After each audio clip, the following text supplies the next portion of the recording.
Boom goes the dynamite, baby. How is everybody tonight? Well, I'm good. Wickham's off his rocker, and Crosby literally is off his rocker. So, well, you know, that's the normal. Johnny Cash thinks all his hit for only $5. Wow. Nice. The 40 song hit collection. How old is that magazine? 1970. I am never comfortable when I'm the same one in the group. Just doesn't work. I know, right? That's weird. It is a good point. All right, boys. Well, I gotta stop Otis from eating something he's trying to get. So, McTaggart, tell us what your week's been like. What? Oh God, we're starting with this. Okay. Well, for those who are new to us, for those who've been here, you all know us. That was Bank Shift Chad, who's darting out to make sure that his dog isn't tearing the hell out of his furniture. I am McTaggart. I am somewhere in the mix here in Bank Shift.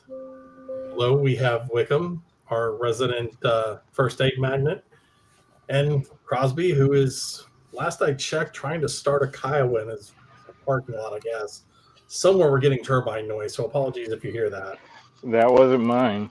I don't hear it. Well, the only other thing I can think of is you spooling up the talk, and we finally have an auditory version of that. I don't know. That's weird. I know occasionally I get a helicopter flying over real low, coming in from the ski resorts, because the hospital just down the street from me is like the closest trauma unit to all the ski resorts in Colorado. That's the one I visit frequently, just to give you a heads up.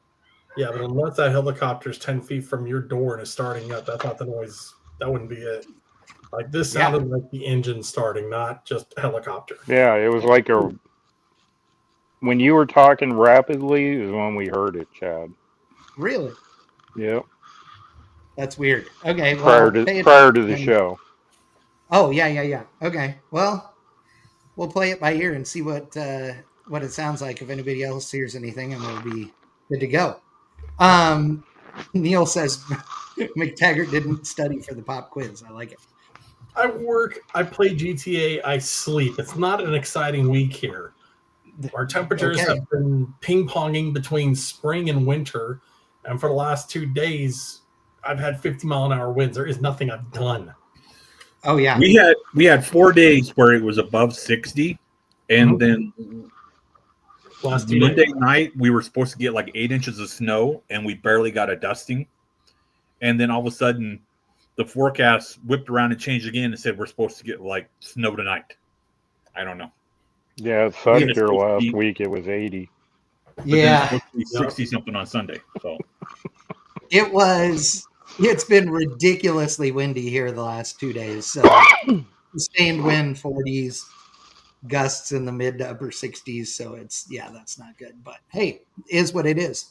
In better news, in the land of California, my home state, and Crosby's as well, we'll talk about Senate Bill number 712 that has been introduced by Senator Shannon Grove, and it is a smog exemption bill.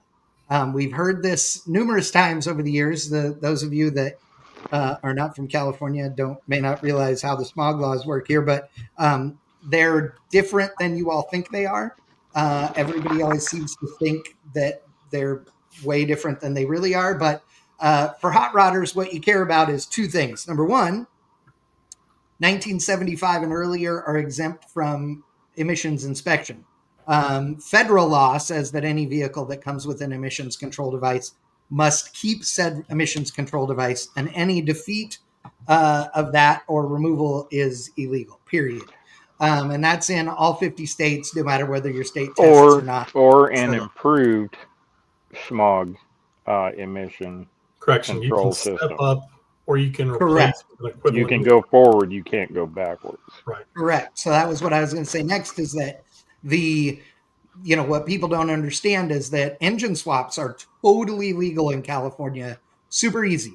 So if you had a 90 S10, let's say, or a 1980 Malibu, and you wanted to put an LS in it, that is 100% legal to do, as long as you put the emissions control devices that would have come on that newer engine, and that's what it takes to do it legally. So the law says that you are able to put a newer engine combo in, as long as the emissions control equipment goes with it. So if you took a 1980 Malibu and put in an LS3 out of a 2012 Camaro, for example, you can absolutely do that, but you have to put the emissions control devices from the 2012 Camaro in it. And then you take it to a referee station. They look it all over. They literally put a sticker on the core support that says smog this as if it's a 2012 Camaro. And that's what they do. Chad, the feedback is with you. Can you hear it, McTaggart? Yeah, I'm hearing it too. Really? Yeah.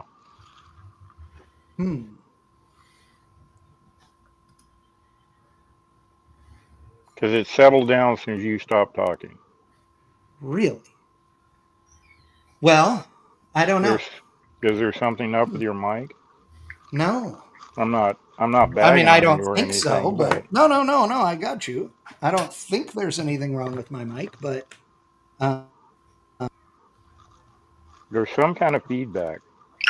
Yeah, it's not the turbine anymore, but you can hear kind of a low scramble in the background. Hey, it just went away. What'd you just stop touching, Chad? He muted Yourself? Oh, we're gonna have one of those. Oh, I'm not going down that road. Nope. And now chat's completely muted. Perfect. How can we do this daily? Wow. Chad, we can't hear you. But there's no feedback. Mm-hmm. 1 second. Sounds like. Second word.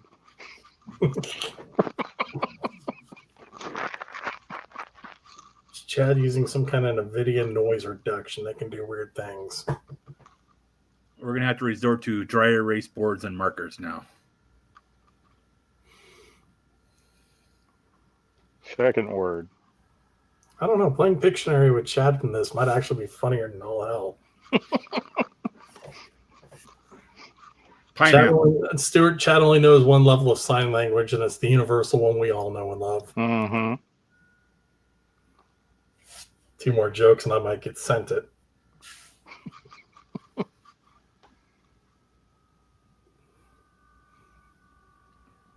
Dude, I can't read lips. He's gonna mail me a bomb before this night's over. Yeah.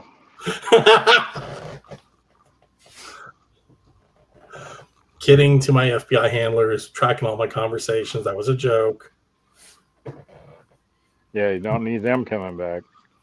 Oh, please. If they're listening to anything I say to my friends on Xbox when playing GTA, I'm already screwed. There's nothing I can do to do any damage. You know what's sad is like my injury. I've been down, 6 weeks now, 6+ weeks.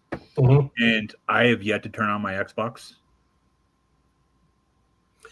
Is that a My bad thing thing? is that we've got a decent group of people, including, oddly enough, a whole bunch of bang shifters, or a couple of them that, they're on, and it's like, I'm not there to go shoot, somebody's 12-year-old in the face, but whatever. Talking Braille, maybe I can. I keep saying it's like, all right, because it's in this room, but the TV we have in this room is like garbage compared to the new Samsung we have in the living room. And with my condition, I normally sleep on the couch because I have to have my leg elevated. And so it's like I don't go to sleep till 4 or 5 o'clock in the morning. And I sleep like 4 hours a night or day, I should say. It's a good time kill, but that's all it is really for me anymore. I don't know why I'm not like doing something just to make time pass, but I've learned in the past that my brain doesn't shut off when it's time to go to sleep after playing Xbox. Yeah. All right. Well, I think Chad's busy taking a baseball bat to his computer system. So, in the lieu of saving y'all's time and getting through this show and not making it 3+ hours, let's go ahead and just kind of walk through 712 here. Basically, what they're going to do is this. Normally in California, and Crosby, back up anything that I say. If it's wrong, call me out. Go ahead. Anything that's newer than 4 years old is exempt from testing just because new car. Right. And in the current form, anything 75 and older is exempt because it's aged out, right? Yes. And remember that California is technically, there's 49 other states, and then there's California. Right. So and in addition, there's a bunch of states that follow California's lead, like Massachusetts. Yes, yeah. Arizona normally follows California to the T on emissions. But the federal standards are that California is basically on its own. Yeah. And you can technically not modify anything in the state of California. And if they want to get picky about it, and I know somebody will come back on me about this one because the EO numbers and the carb numbers and everything else that go along with it. But technically, any modification other than a manufacturer replacement item is a modification. And that could be something as small as tire size change in the state of California. True, but for the sake of this, what it does is moves the exemption year from 1975 to anything 35 model years or older that is on collector car insurance, which is the big sticking point. It has to be on collector car insurance. So if I wanted to have a minimum mileage too, isn't it? Or a maximum mileage. I think that depends on which insurance company you're going to fit in. I'm waiting for Chad to kick back in so he can tell me out 7 ways I'm wrong. But yeah, because I know like Grundy is unlimited mileage, but Haggerty is like yearly. They give you 7,500 or some shit like that. Yeah, so anywhere from 2,500 to 7,500, I believe. Which I could burn through in a week. Which is exactly. Yep. That's why it's like my trucks are are going to be going through Grundy once they're actually officially on the road. Right. But what it does do is it actually sets in motion a way to have a rolling model year advantage, because up until then it has been 1975 is the hard cut. So if I have my Charger in California, I couldn't do squat to it. Mm-hmm. I can replace what's there, or I can improve it and referee it and call it good. Is that correct? Yeah. Can you hear me now? Gotcha now. Yeah. Okay. Unfortunately, don't hear any feedback at this point. Nice. I was listening mostly. So the one thing you were talking about, the collector car insurance, that's the greatest thing ever because it's cheaper. And unless you buy a weird policy, like I've literally never had a collector car policy that limits mileage ever. Every single car I own except the Civic is on Hagerty collector car insurance, and I have no mileage limits. I can tow with a dually. I can do all the things. There is no limitation of any kind. Really? The reason it is cheaper is because collector car insurance is logical and regular insurance is not. And collector car insurance, like at Hagerty, let's say, when you have Hagerty insurance on one vehicle, you have a liability policy, and then you have your agreed value, your comp and collision, all those things. If you add a second vehicle to it, you're only adding comp and collision to that because the liability policy, you already have one. You see what I'm saying? So you only need one liability policy, whereas in Texas, they charge you for a liability policy on every car. So like literally I cut my insurance in half. It's California cost now here instead of double, which is what that's it was with before, that's with a single driver only though, right? Yes, but if you have multiple drivers, it still covers. It's still fine. So yeah.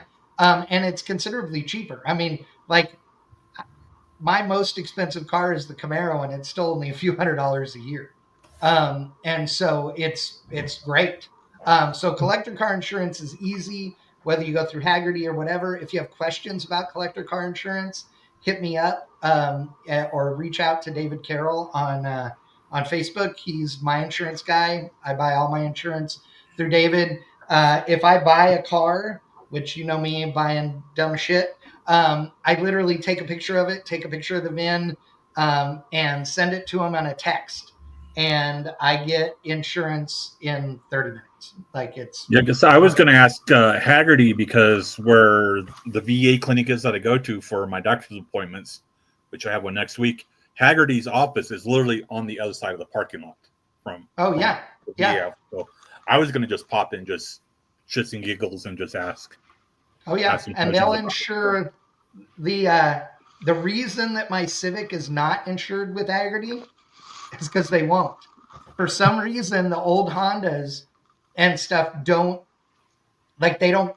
consider them classic. So it depends on the old import that you have. Some of them they do, like old AE86 Toyotas and stuff. Those qualify, but for some reason, an EG Civic does not count. So they won't do it. But I'm also because it's stolen so much. I'm also thinking they're a little bit picky about what they're going to take. I mean, you remember my old Murata? Imagine them trying to insure that. No, the Chevette is insured with Hagerty. Really? Wow. Everything is insured with Hagerty. I'm telling you that the Chevette is insured with Hagerty. The non-running Suburban. That's the best part too. Wait, If you have a project, you should get insurance through Hagerty. And the reason is Hagerty and other insurance companies may do this too. My experience is just with Hagerty, and this is not a Hagerty commercial. I don't get anything from them. I pay full boogie like anybody else. But project cars are covered for, weather and fire and all the things while it's in your garage. But so are all the shelves full of parts for your project. So the other thing too is if you have a shop working on it, they don't have enough insurance coverage, and if something happens to your project, you're out. Mm-hmm. You have the court process and everything to maybe recoup part of it, but more than likely, you're not going to recoup squat. Well, that's the thing. Exactly. It's like where my truck is. is that the shop it's at is literally looks like it's a set of Yellowstone. It is out in the middle of flipping nowhere, and I Right. just see this little brush fire, and my shit's gone. Well, and the beauty of it is, like, when I talked to David, and then when I was looking up everything with Haggerty, which actually is going to get even funnier because the pictures of the Grade 8 we're going to talk about in a minute are also on a Haggerty website. So the it's what? the Haggerty commercial tonight. But anyway, the big deal is the standard coverage is 20 grand in parts. And so Bless you. when you've got all your parts stacked up on the shelf, ready to go in, I mean, like I said, everything is covered on Haggerty, and I love it. And I haven't had a claim with them. Okay, don't get me wrong, but everything I've ever heard has been really good. They do agreed value policies. If you want to insure yours for like something crazy that's out of the norm, let's say you have a Grade 8 car, then they want, they're going to ask for an appraisal and have somebody do an appraisal on it. But who cares? That's no big deal. If you have something that is a car with a roll cage in it and a roll bar in it, I know that some insurance companies are a little finicky about that. I've owned multiple cage cars, and I've never had a problem getting insurance for them. Now, with that said, I'm not going, hey, look at the roll cage in here either, but, No. like, don't talk about, it's like Fight Club. We don't talk about roll cages, but yeah, so it's been good. But yeah, you were dead on, McTaggart, that 35 years is what this one is aimed at. They're referring to this as the Jay Leno law, and using his cars as examples and what have you. I love it. I think this could be really good. I know that it would be good for a couple of big things. I tell people all the time, the car scene in California is a different level. No matter what it is you're used to anywhere else in the rest of the country, Yep. It's just not the same. Okay, it's just not. Mhm. And when you go to an event like, let's say, Pomona Swap Meet, for example, right? You're at the Pomona Swap Meet. There are literally thousands of cars for sale there. And you can go and you're walking down the aisles, and me and Crosby and Jay would be walking down the aisle, and we're looking at a car and go, dude, that thing's awesome, but it's a 76. Damn it. You know what I mean? And Yep. what this will do is two things. A, it will open up new options for people to build into hot rods and fun stuff. And two, it will increase the value of those cars.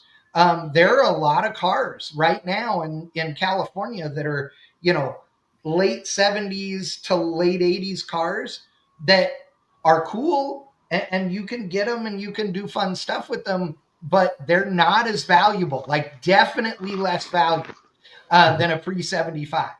Oh, yeah, it's And like, so Thinking, Freiberg and Elena Shear just like drive through their neighborhoods and take pictures of just stuff parked on the street, and it's just like looks like it's been sitting there for decades, but it's just like, again, it's 76 and up, so it's just kind of like.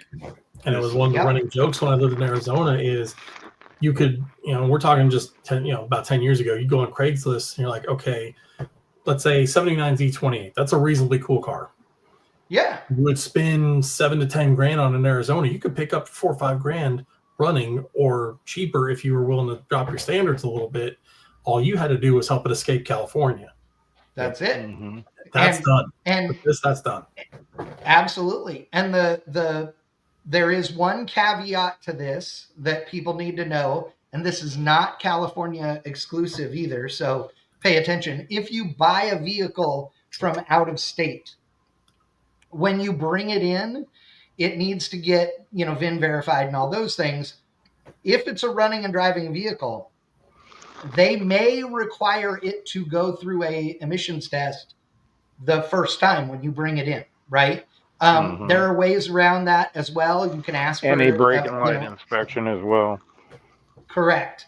Now, I will say, you're using Arizona as the example. Crosby and I will both say that if you're buying, and this goes for anybody from anywhere in the country, honestly, if you're going to buy a car from out of your state, Arizona is where you want to buy a car from. And the reason is Arizona is incredibly strict on titles.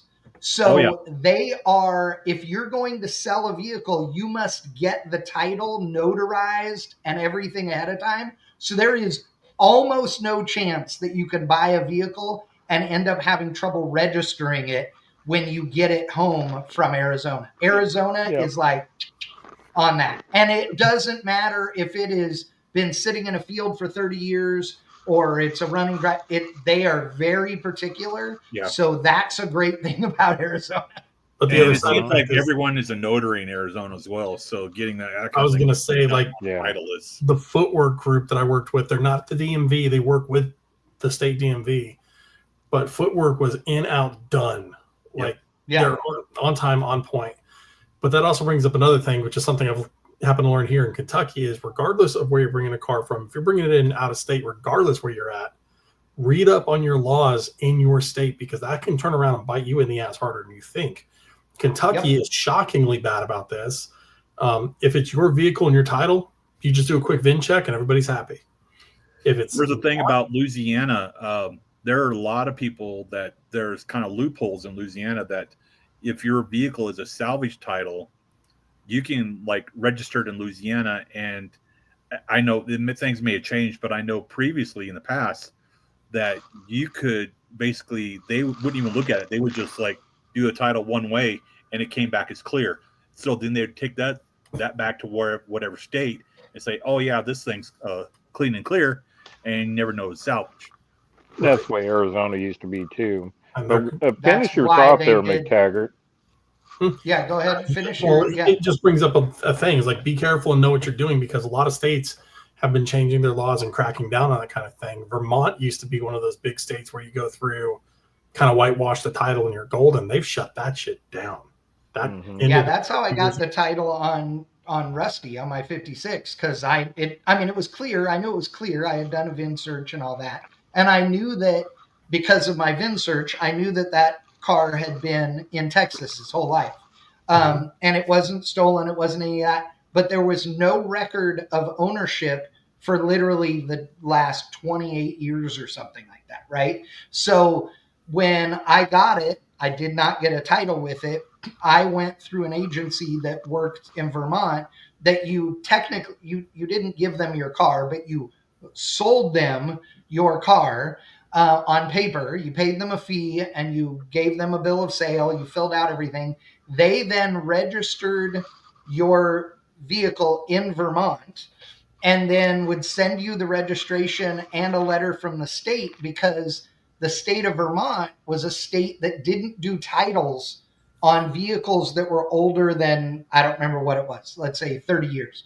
So they, in lieu of a title, you were supposed to use the registration, and you got a letter from the state that said that. So then I took that into Texas, into the tax office, and said, hey, I bought this car and I need to get it registered. And they said, where's the title? And I said, it came from Vermont and they don't have titles. And here's the thing I was told to give you. And they went, oh yeah, that's right. No problem. And signed it and sealed it and was good to go. But yeah, you have to be careful. In Texas, if you bring a car from out of state, it's $110, I believe. It's either $100 or $110 fee. Yeah. Oh yeah, they charge you a fee right on top. They don't want anything to come into Texas from out of Texas. I paid that when I was in. No, I did pay that when I was in the military. I probably shouldn't have, but yeah, because that's what we're doing with our stuff. Is because even though we're here in Colorado and titles have been Colorado is like registered in Texas, because that's basically where our driver's license are and bills and all that stuff. Trying to get that stuff registered in Texas, it's not a pain in the ass, but I mean there's some hurdles you gotta jump over to get it all done, because the last one my mom made, I think, 3 trips to the tax office because of you need this form or you need this form, and it's just like having all that, which vehicle it was, the Tacoma that we had done. Okay, yeah.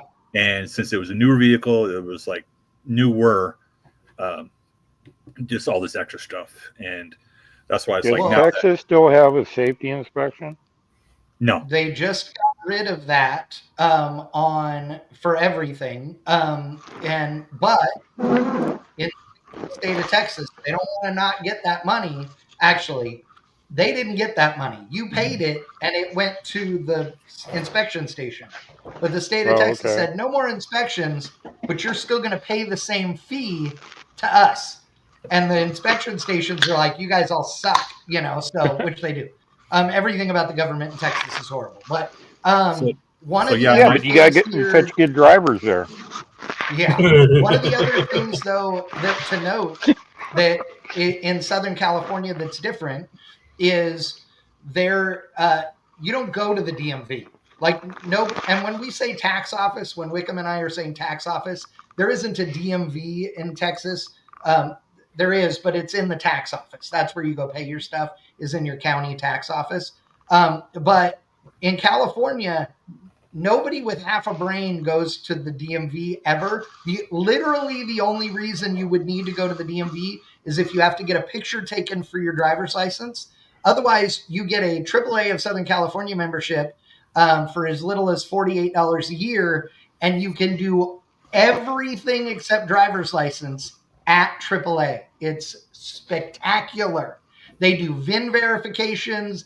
They hand you license plates right there. It's great. In fact, that's one thing that's better than if you go to the state. If you go to the DMV in California, half the time they will not give you a license plate. You get them sent to you in the mail. But the AAA already has them stacked up in a drawer. And they're like, the ladies multiple times have been like, which one of these do you like better? I'm like, I'll take that one, please. Yeah. That's what There's a little office Texas in has all the my normal shop plates. that I go to. Like, I just go in there, hand her all the paperwork, and she calls me up when she's got everything filled out and done. Yeah, you got DMV service companies as well. Yes, exactly. Yeah, that's how Texas is. You get the black why and white plates, but if you want specialty plates, they're like, all right, you can order them here. That's different. If you're going to get a specialty plate, that's fine. No, you can order them through AAA. Ridiculously expensive. You can order them through AAA or through these DMV services. Yeah, yes. They just issue you a standard plate first, right? While they're ordering the other plate to make sure that it goes through. Right, because that was one thing in Colorado. Colorado would mail you your plate, so you drive around on a paper tag for what felt like forever and hope that the post office didn't screw up and lose your plate, which has happened. I've seen that happen to family members.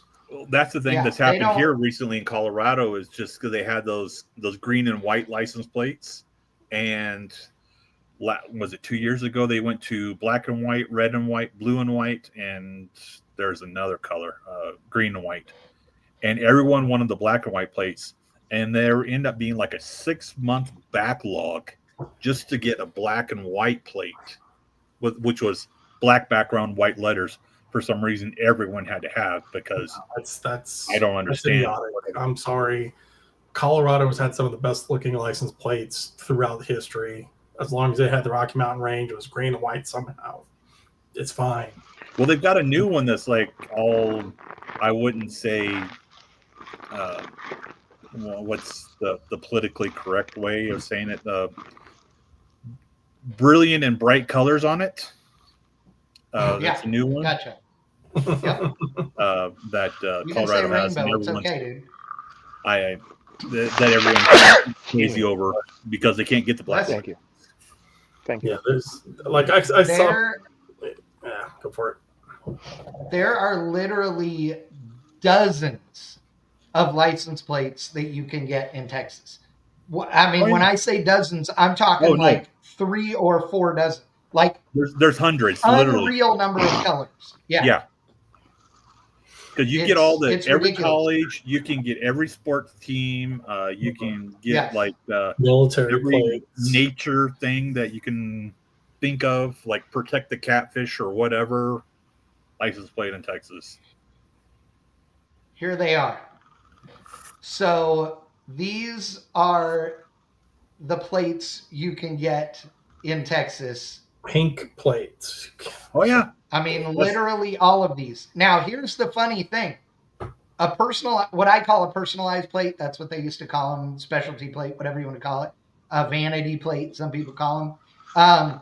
I mean, why would you have LSU on a Texas license plate? Well, Louisiana's next door. I mean, you figure East Texas is Yeah, I was going to say that Again, the state of Yeah, Texas could be broken up into states. Chad, give them a little bit. Michigan is not next to Texas. No, Yeah, they're all OU? here. but there's so many people that have moved out of state, and basically it tells you, hey, they're not from around here. Right. OU, like you said. Like, I mean, if you put an OU license plate on your car, don't you get automatically shot on 75 freeway Yeah, there? that's asking for trouble. Well, Right. at least beat up in South Houston. Fraternities, sororities, Oh, yeah. high school. yeah. Carroll ISD did their Yeah. sports teams. Look at, I mean, literally, it's umpteen jillion. But here's the deal. That's saying there's hundreds. They are so, I'm not even a third of the way down this page yet. Yeah. They are so expensive. The cheapest specialty plate starts at $114 for the year. For if it's personalized. If you get background only, it's $50 a year. But it's every year. In California, if you do a novelty plate or a personalized plate, it's for several years. Like, you're paying for it. It's like $200, but I think it's for 5 years or something. Yeah. But here's the neat thing. And then it only costs a few dollars to renew it after that. I was going to say, my plate for my car is like a few bucks on top of the typical registration. But here's the neat thing for someone like me. This is 100% for the license plate only. This is not registration. This is just the license plate. It's insane. Being that I'm a veteran and working on a disability claim, when that disability goes through, do you know what my plate fee is going to be in Texas? $0. Yeah, goes F yourself. Yeah. Don't say that, Chad. He's going to wind up in the damn ER again. Yeah, that's true. That's true. Yeah, but what difference does the registration matter on the little short bus you're riding around on? That's true. That's true. He's right. He's right. Hey, I'm happy. You shouldn't be paying for that anyway. I've got that big blue bus now. I'm happy. I got rid of that golden brick. So, hey, here's one other thing though, and we'll get away from the registration talk. The other one that's interesting, as Mike Brooks says, New York has a really big deal process for a salvage title. His square body got stolen and recovered, and he had to get a whole new VIN and all kinds of stuff for it because of that. But in Texas, and this one just blows me away, you don't have to own a vehicle to register it in your name. That's right. At all. Like, yes. So literally, if I mean, it's just going to sound funny, but if I stole a car and nobody reported it stolen, I can just go register it in my name. And it's legally registered in my name. If I got pulled over in it, a cop is going to check my registration and it will be right if it wasn't reported stolen. Right. Now, if you don't have a title or your title is screwed up, like i.e. Cole in the red truck, right? Because he signed it in the wrong place. And instead of being patient and getting a new title from California to do it right, he got impatient. Well, you can do a thing called a bonded title. So a bonded title, you pay for a bond, okay, that says, hey, I swear to God, this is mine, and I didn't steal it. And they're like, okay, cool. And you pay for a bond, and you have the bond on it for, it's either 5 or 7 years, something like that. And then you can apply to have the bonded title removed because nobody's come forward and said, I own that, not him, right? It's the most screwed up weirdo deal ever. Now, you brought up salvage title, but that's the other thing. In California. So what you're saying is I ought to claim I own it and then just really screw it for well, he sold it. He sold it to his grandpa, so that wouldn't be nice, but it would be funny. It would be funny. In California, you can register a salvage title vehicle. You can in most states. That's not a big deal. I still have pictures of the VIN number for the Love. Could I get that registered in my name? Oh my God, yes. Because he hasn't registered that thing yet, as far as I know. That would be epic, dude. Is he even gonna register? God. I'll sell it to you. Dude, that would be great. Great. Because when we were there, we took pictures when we went to pick it up, I took pictures of it and sent them to Lionel to have him check the VIN number. Yeah. That's right. So I think I still have all that. That's your proof. That's Yeah, we so were here awesome. before him, really. Yeah, I love it. Okay, in other news, dude, the hot rodding world lost a great one with Gene Winfield passing away day Yeah. before yesterday, I guess it is. Yesterday. And Gene was a hell of a dude. If you are not familiar with Gene, he's You one must of be those living guys under that. a rock. Yeah, that's true. I was very fortunate. I met Gene on numerous occasions. He saved me and Freiberger and Turk one time before I rewired the Camaro. Um, they never could get the thing to charge because they had like an alternator on it this big and all these things, and so we needed an alternator. It killed the alternator, and I was pissed and said, why do we have this stupid little alternator on here? Let's put a real alternator on it, which, of course, Turk said wouldn't fit. And then I showed him how it would and all the things. Anyway, so we needed an alternator. We were on the dirt at El Mirage, and I went around asking, and I go to Gene, and I'm like, hey, dude, do you have an alternator? And he goes, yeah, I got a spare for my car. I mean, it should be here still. I think I put it in here 20 years ago, but it should be here.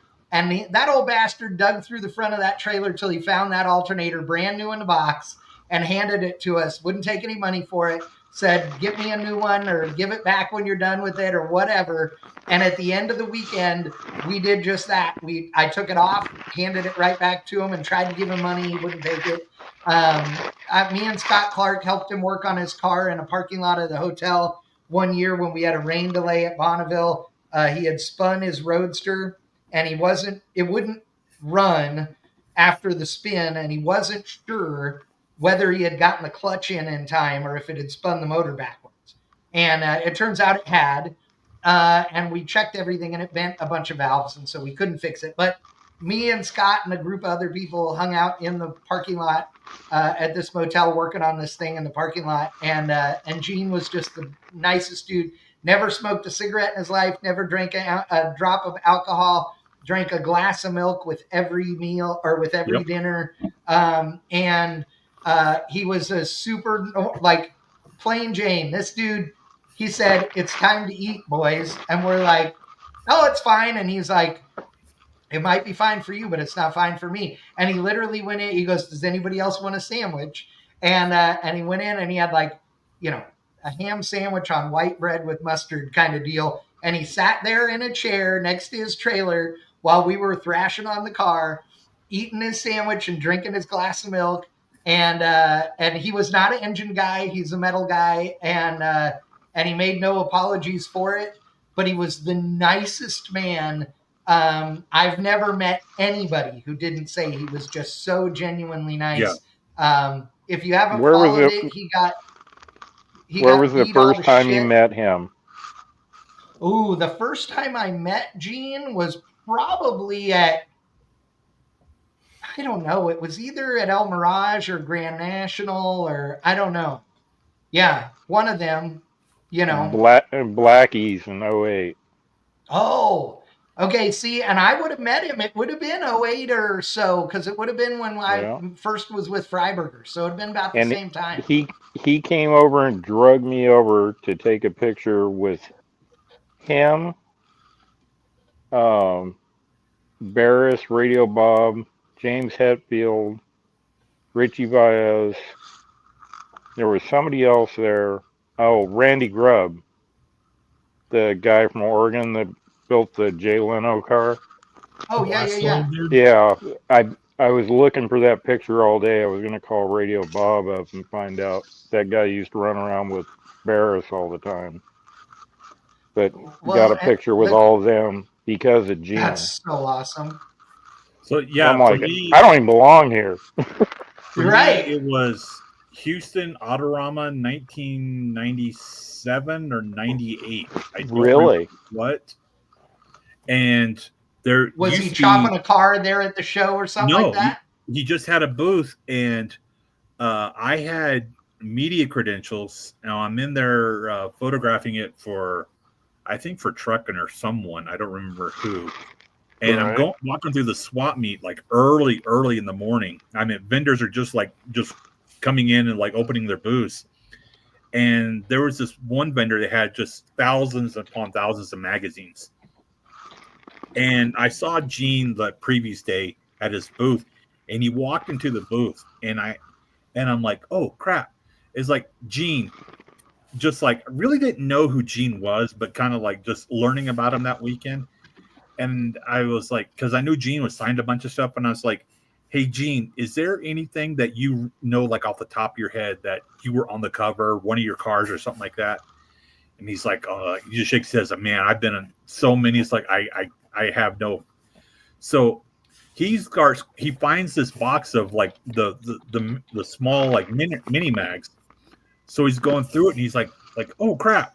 He's like, here, hands this to me, and it's the number 1 or number 2 issue of Rod and Custom magazine, and he's on the cover with his white 44 that he just painted, and I'm like, oh crap, this is cool. So I take it up to the guy that's running the booth and was like, hey, I want to get this. And he's like, well, $5. I'm like, okay, hand him $5. And I'm getting ready to walk out, and Gene's like, give me that. And hand it to Gene. Gene pulls out a black Sharpie out of his pocket, signs it right there. And the guy's like, what's going on? And I'm like, that guy on the cover, that's him right there. And he's like, I'll give you $20 for it. So another great thing. What's cool about that is that I have been with Gene. Now that you say that, the first time I met him either was right before this, or this was the first time I met him, which was in the basement at Detroit Autorama. So if you're not familiar, like we're going to talk about Autorama a bunch here in a minute, but in Cobo Hall, there's a basement, a giant basement. And in the basement is where all the traditional hot rods, customs, and rat rods are at.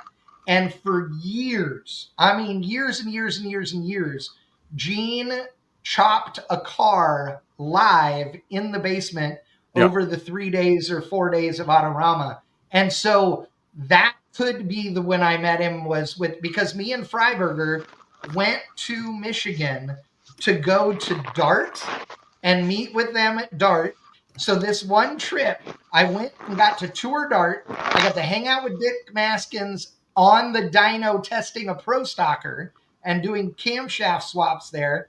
Then we went to General Motors and went to the design studio and to the Heritage Center. And then we went to Cobo Hall in the snow in our flip-flops and went through Detroit Autorama with passes and stuff from GM and hung out with our friend Steve Atwell.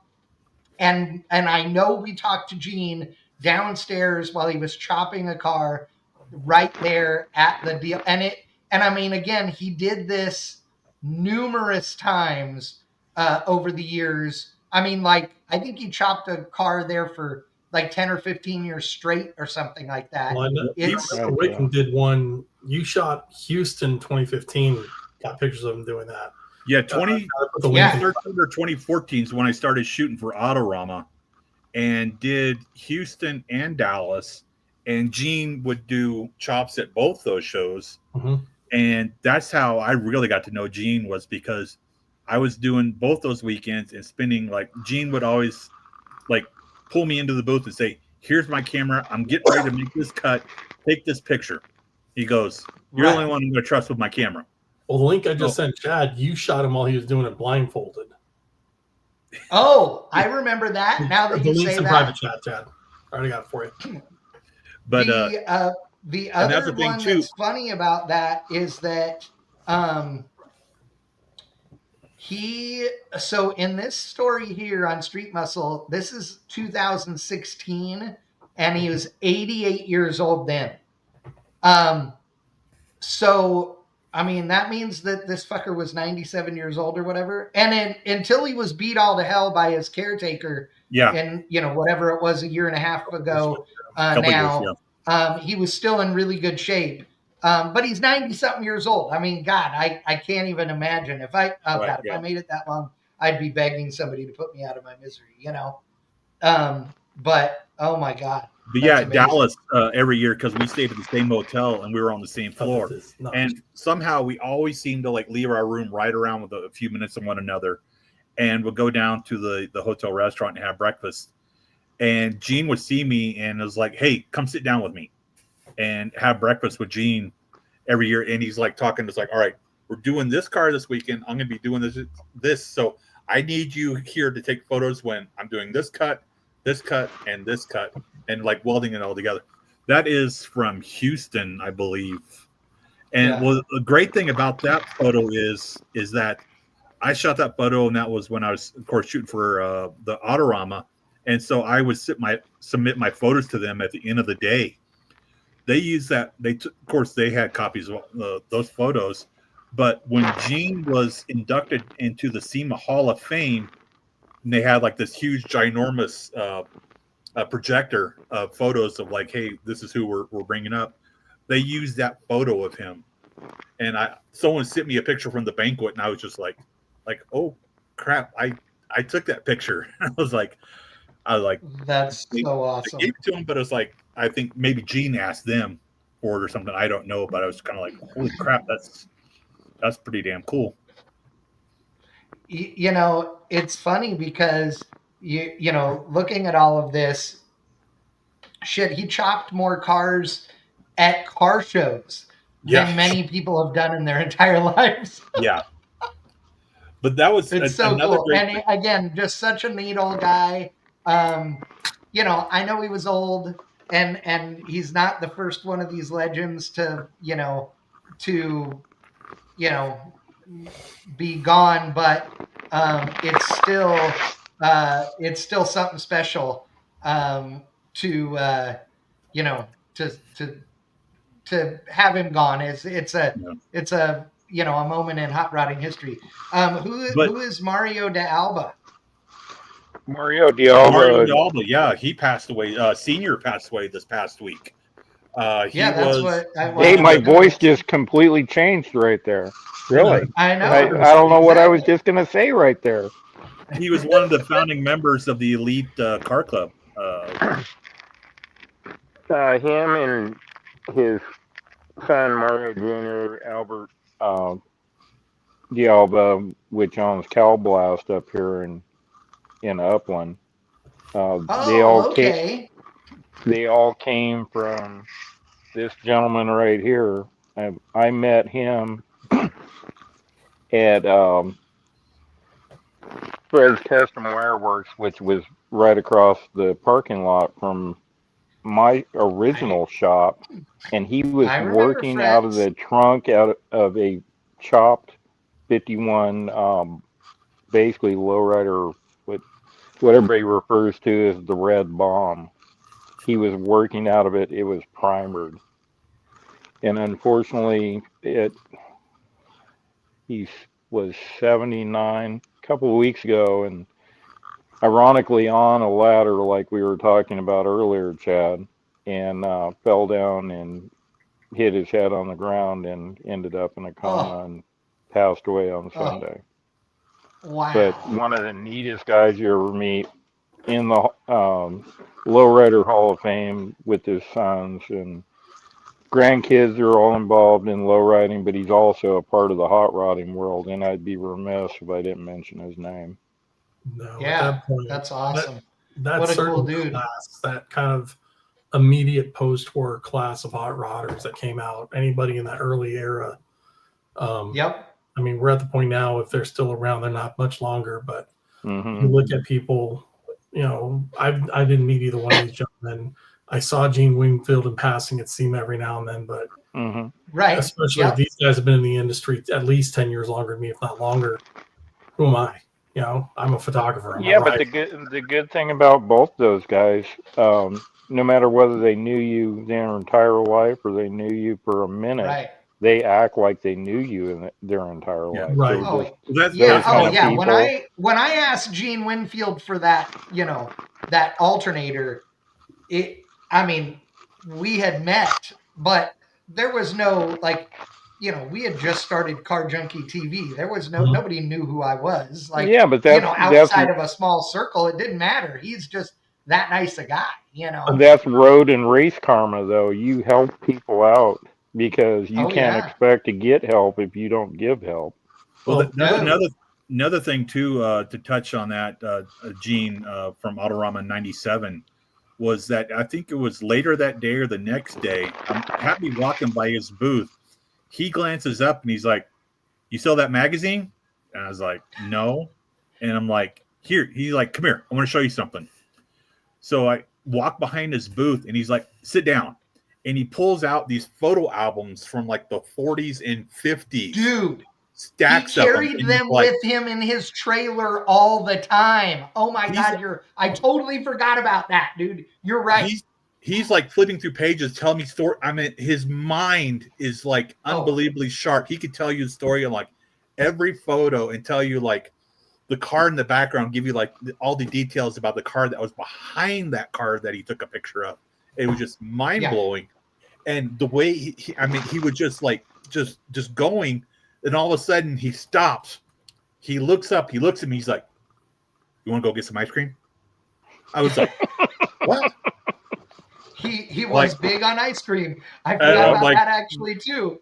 I'm like, "Yeah, let's go get some ice cream." So we're like running around. He's like literally like running. I'm trying to keep up with this guy. And he's like late 60s, early 70s then. Yeah. And he was like asking, I was like, "Who's selling ice cream? Who's selling ice cream?" And finally found a place, and he goes like, he pulls up and he's like, he gets like this big banana split, and he's like, "You want one too?" And I'm like, "Well, yeah." And it was like, "Let me get it." He's like, "No, I got it." I'm like, "You sure?" I'm like, "No, I got it." So it's like we get this ice cream and we go hauling ass back to his booth, sit down, and we start going through the albums again. I mean, literally spent 2 hours just going through photos and hearing stories. Was just mind-numbing. That's when I kind of like realized it's like losing their mind about. It's like need to like basically like hear the stories from these guys before. I mean, they start. I mean, hate to say it's like start passing, but now almost all those guys are gone now. I mean, there's this Ed Iskandarian left, and that's pretty much it from the old timers. And that's what I was getting at is it's not so much that I didn't meet anything. That's a me issue. That's not a problem either way. The thing is that losing Winfield, losing these guys in general, there's two things that happen. One is we're losing that original tribal knowledge, his metalworking skills, the paint skills, that whole how to build a car of a certain era kind of thing.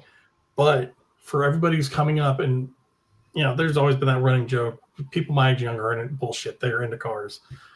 You now have a target. That's your legend. That's the point that you start going and chasing after, because that's the level you're going to need to achieve. You want to be the next big person in this deal. You go after somebody like Winfield. You go after these greats, and don't be satisfied where you're at. Keep going. Yeah, I want to be a metal fab guy one of these days. I got upset one time at a show. We're looking at a car. I was with someone who's a very high-profile builder now, and we're looking at this car, and the guy's like, "That car's a hack." I was like, "How's it a hack?" And he's like, point things out, and I'm like, "Okay, the car was built 40 some odd years ago. I mean, that's the technology they had then. I mean, that's how things were done." Yes. Right. And he's like, "Well, no." I was like, "Well, did you want him to like completely tear it down and build it to your standards and repaint it?" I mean, it's like that isn't how it works. I mean, no. I mean, basically, you got to take it for what it is and progress from it. I mean, that's what all this whole thing is. Yeah, you don't. Well, speaking of, let's move on to the Ridler. Since we're talking about these guys inspiring people, etc., let's move on to that because we're already an hour into the show right now. I'm a little sour about the Ridler too. So no, not the car that won. Good. No, the car that won is incredible. That was actually my pick. Okay, well, we just hold on. I mean, shut up, Wickham. Lord, I hate it when mom and dad fight. fight. How much caffeine have you had today? You're all of it. Yeah, and you know what it is? He's been caged up in the house with a broken leg. He's just losing his mind. So, okay. I'm actually going to try to get out this weekend. You would have to have it to lose it. Talk about that's a good point. We're going to talk about the Great 8. If you are not familiar, then you live under a rock. But the way that the Ridler Award works it's at Detroit Autorama. It is arguably one of the top 2 car show awards, top 3 in the country. So the Ridler, the America's Most Beautiful Roadster Award, and the Alan Slonemaker Award, which is also at the Grand National, are probably the top 3. Now, what makes the Ridler special is it must be operational, but it can never have been seen publicly. Not online, not at a local show, picture, no nothing. Shared. Yeah, nothing. You also got it has to debut at Detroit Autorama. It could be any kind of car. I think the actual terminology is premiere there, doesn't it? Yeah. I think that's what they call it. Debut. Yeah. Premiere. So what they do is they take everybody that that checked the box that said my junk has never been shown anywhere else, and they go around and look at all of it. They narrow it down to what they refer to as the Great 8.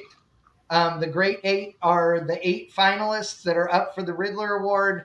The Great 8 are announced on Saturday morning, I believe it is, or Friday night or Saturday morning, so everybody can look at them all day Saturday. And then on Saturday night, or Sunday morning, one or the other, they announce the actual Ridler winner. So here are the 8. So the first one is this 57 Chevy convertible. This thing is, as far as it knows, it's a ZR1 Corvette underneath. And if you have to ask what ZR1 Corvette, then you're 12. The ZR1 Corvette. Because every ZR1 I wonder which one that could be. Every ZR1 that has come since is not a ZR1. The ZR1 is the one with a twin cam LT5 backed up by a ZF6 speed, et cetera, et cetera. This car has all of that in it. I will say that I think the color is boring, but that's a theme for this year. And I am personally not a fan of the engine compartment cover thingy going on here. But the Ridler Award is not about style, because you'll see a variety of styles of car. It is about the level of fit and finish and fabrication. That's what matters. And I mean, these guys do things like shimming bolts so that all the heads are aimed in the same direction. Yep. In fact, when back in the day, guys started using round head bolts with Allen head fasteners, so that it would make it easier on them. And everybody started doing that, these polished, beautiful stainless fasteners. And a few years ago, a guy came out and did all hex fasteners and made them all aim the same. And that was huge points for him, using the plain hex head fasteners instead. So this award and the level of fit and finish on these cars is at a whole other level. I mean, there's just no doubt about it. What do you guys think of this thing? I'm okay with it. Wonder when was that build started if they're using a ZR1 engine in it? No idea. Yeah. That's kind of like you hear, some of these cars have taken years, if not more than a decade to build. Oh, yeah. Yeah. And you can tell that by some of the style on some of them. Exactly. Honestly. There's some of the stuff that's it just depends on their budget. Yeah. But yeah, it's kind of the AMBR winner this past year was done in 2-3 years. But that was kind of pretty much a blank check building that one. Oh, yeah. Yep. But a lot of these guys that compete is just, what resources they have. Oh, these cars are 7-figure cars. These cars cost $1 million. I shouldn't say that. I guess some of them could cost less than that. But if you're having a Ridler car built, then you are planning on spending. But I meant someone Almost a like billion. me that has been to more shows than he's cared to count. You go back to the interior shot. Okay, that one. To me, I look at those pedals and then I look at that center console. You got the wood Yeah. grain in like And that. it Those two screams styles. 1992. Those Yes, are it two does. styles that just extremely clash, and it doesn't flow for me. And that's The very first, good. the first thing that jumped out to me was the pedals. yeah. Yep. Yep, me too. If Remember they were that, black, how high they they would be are. better. But they want. Oh yeah, I know. They want these cars to have nothing that is untouched. So if Right. you don't make it obvious that it's been modified, then I feel like maybe you don't get the same level of Yeah. points out of the And thing. and You know also what I mean? the seats as well. I mean, you look at the side of the seats, and those are all your power controls for it. I mean, that's basically saying I reupholstered a factory seat and bolted it in. Yeah. Mm-hmm. And it is. That's an OBS. That's an OBS. The thing Chevy I'm pickup amazed bucket about seat right there. is it basically has a stock dash in it, which is very unusual for a Ridler car. I find That it is actually true. a nice They did touch. I wrap wish it they- in leather up here at the top, but it is, I mean, like you said, a factory dash. What'd you say, McTaggart? So my take on this, I love the outside color. I hate the banana cream melted interior color whatsoever. Overall, I'm more or less impressed with the interior, but the 90s pieces have to go. I do wish they didn't hide the LT, but I get it. I fucking hate the wheels. I cannot get Oh past my that. God, me too. That's the thing too. Because Is they're like just late model Corvette wheels. Yeah. No, there's Exactly. something else, but they look like they're rated from like a 2009. Which You know what I'm surprised about? I mean, you got a Corvette engine, Corvette wheels. You need a Corvette interior. I mean, if you're going with that theme, you don't need. It's to not even that, Eldorado. Wickham. It's not even that that's kind of mismatched on this car. Is the lack of display. That's almost like I borrowed a friend's display or something like that, because I don't even know that they went down to the glass shop and Well, got some mirrors and some. that could also blocks. be a benefit depending on what's under there. We don't get a clear shot of it. But do you want to show off your work, or do you just want to have this beautiful stand that goes on it? In this case, I think that's what they're striving for. No, most of them have mirrors and stuff underneath them, which you'll see. They've got the mirrors and stuff. But just the fact of lack of anything else around it. I think that's a bonus, but that's me. I do like the styling of like the 50s Oldsmobile / Chevy Nomad wagon. Yeah. Trunk lid flowing into the back seat. I do well, kind of like that sport. Does it even have a back seat? I don't know, because no, I don't it doesn't. It looks like it's a 2C Roadster. It looks like it. So, I agree with McTaggart. I think it's kind of a roadster. Yeah, and notice that the trunk lid has been laid down. I was going to say it's rolled forward a bit. It is. It's rolled way forward. Hold on, let me get to a picture of it from more of the side. Right there, you can see. Yeah. See, I mean, that thing is so it has the angle of a Nomad tailgate. Correct, and that's why they did the Nomad trim. Well, an homage to the Nomad trim, but it goes all the way up here. I do believe you're right, McTaggart. I think that this thing is a 2-seat 57 Chevy look like convertible. It's lost any wheelbase like you would expect for a no. version. Well, if you look at it, it looks. Hit a side shot of it, Chad. Yep. That doesn't There's look. something wrong with the wheelbase, the rear wheel well. No, that looks right. Oh, huh. No. I know what's wrong. It's this. Behind here, it's flared instead of going under that's the car. What it is. That's it. Yeah. They've got it flared down to meet the rear bumper. It does like an Oldsmobile kick out. Yes, it is. It isn't as obvious in this I picture. couldn't put my finger on it until you actually put the cursor there. Yep. Yeah, I would have missed that too. All right, Go on so to the let's move on. Corvette. Let's move on to the next one. This Corvette. Okay, I have two complaints right now, but I love the color. Okay, 3 complaints. Okay. Number 1, the rockers. That's dumb because they hang so far down. That's just not right. It looks like a Um, body kit. Yeah.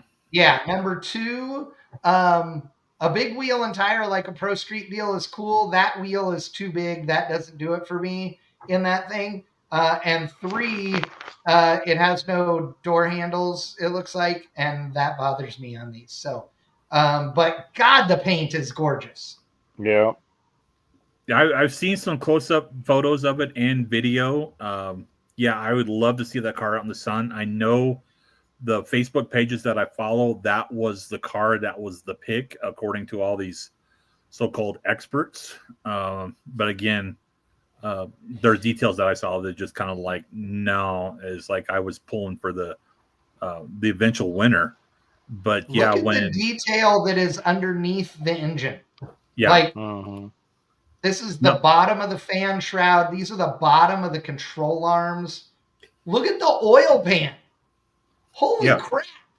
But Okay. that's where it comes down to. Is like it all comes down to fit and finish. Yeah, you can have all those details, but again, if it's a 6 or 7 out of 10 on the details, then yeah, I mean that's basically you're not going to win. Yeah. It's a pretty I do car. dig Yeah, the red, like, engine stuff. That's cool. Yeah. Oh, see, that I don't dig. I want to dig it, but I don't like this engine covery stuff going on. That's the thing that kind of bugs me about a lot of these show cars is that when you have all these engine panels, it's like, what are you hiding? I mean, that's kind That's kind of like why. Well, that is why, like a lot of Troy's stuff, Trepanier, Yes. is because Agreed. he goes out of his way to basically mechanize the motor, not cover it up. right. Yeah, because what he does is he takes the opportunity to, instead of covering up the ugly thing, Yeah. he makes it not ugly anymore. Yep. Yeah. And so he'll make a valve cover that just looks like $1 million instead of putting some big, cover on it or whatever. So Yeah. For Lycan, who's I know listening, we're sitting here talking about what cars look like, and I know you can't see them, but this one that we're talking about now is this incredibly like metallic, bright tangerine orange. Looks like House of Colors Tangelo to me, maybe with some more pearl in it. 63 Corvette. A lot of on pearl big, in it. This is yeah, one a of those, lot of pearl. Big a billet strong wheel. light reactive color. One of the ones where Yeah. any light Jacked just it. brightens and I have to give him a compliment on the fact of how they lit this car, though, to be able to They get did a people to see the color flop. Yeah, because Obviously you couldn't do it from overhead. No, you get a really good look at the body lines and how Mhm. different the color is on different portions of this car. And look how And straight the lines are. I mean, they're flawless. Oh yeah, this car is very well done. There is no doubt. Even if some of the design elements aren't my favorite, they Right. are. Again, it's about how well it was put together. This Mhm. thing this is a really nicely built car. It is I think gorgeous. it started with a car that's drop dead gorgeous in its original form. It takes nuts to think you can improve on that. Yeah. That's a good point, I dude. The agree. 63 Corvette is a hard car to do and not screw up to most people. So Yeah, Yeah, usually that's when people awesome. modify them, they just blow it. They either stick with a straight path that's already known and accepted, or they really, really screwed up. Mhm. Oh yeah. There may be Chad, things- I just sent you a video on that Corvette. Oh, nice. So I will say the next car, I love this car just from a sentimental perspective, because it's a 70 or 71 Monte Carlo, 72 could be, which I grew up in a 70 two Monte Carlo. My mom had one when she was pregnant with me. This thing, there are a bunch of things on this car I don't like. It's again for Lycan, it's white, and it has incredibly red wheels, red and black wheels. The centers are red, the rims are black. It looks like this thing has been chopped. The windshield has certainly been laid down. Yeah. It has Kindig/Tesla door handles, which I do not approve of. Actually, this car it's too sharp. So here's one of the things I hate in modern car building is the body lines on this Monte Carlo were never that sharply creased. They just weren't, right? And so when people are building them, I know that they're building the ultimate one or whatever, but it makes this thing look more slab-sided because the edges are so sharp. I don't know. There's something about it. I would be I'm fine. sorry, I don't mean to bag on it totally, but the stance is horrible. It's wrong. Yeah. Yeah. It's almost like it Wrong. was trying to be a Ring Brothers build or something like that. Yeah, that's the same vibe I got. Like Yeah. the shoulder lines, the bulging sides of a Monte Carlo, is what I call them. Those don't bother me so much on this car. In fact, I don't mind. I actually kind of like that they're exaggerated, but it's the other lines. It's that bottom, really kind of Lincoln-esque crispness. The top one that looks like a Mark V's body line, not a Monte Carlo. They did some very good work on it. It doesn't fit the car.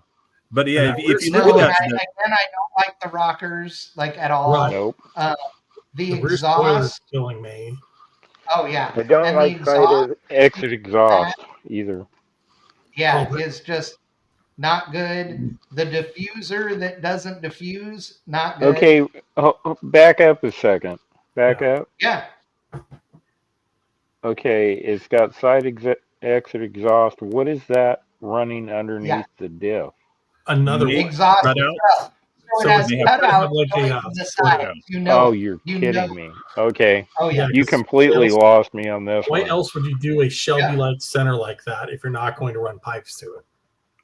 And look at that. The wheel offset is wrong by 2 inches.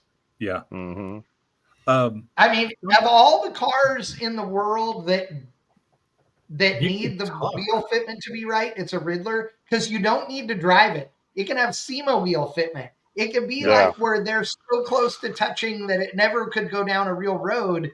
You don't care because it isn't going down a real road. Like, one thing I'll just kind of sidetrack on is if you go back a photo, I've noticed a lot of these high-end builds are using that kind of display now where you look at one side. Normally on the these high-end builds, the passenger side is normally closed up and you have the driver's door open just to show the steering wheel note, that kind of stuff. But it gives you a sense of looking at the car like in a parking lot almost. So you get like the proper stance, kind of like you see it, but then you have your driver's side is basically exposed. I mean, like you have the mirrors, you have the other things. So basically you can see everything that's opened up, you could say.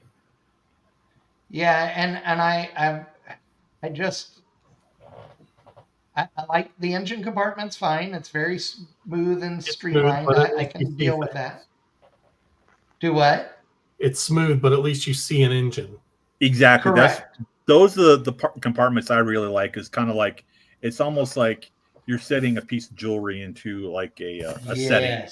Yeah, but I think if I was going to do that dual throttle body, I would have taken a hint from Nelson and done twin cable-driven throttle bodies and make them mirrored.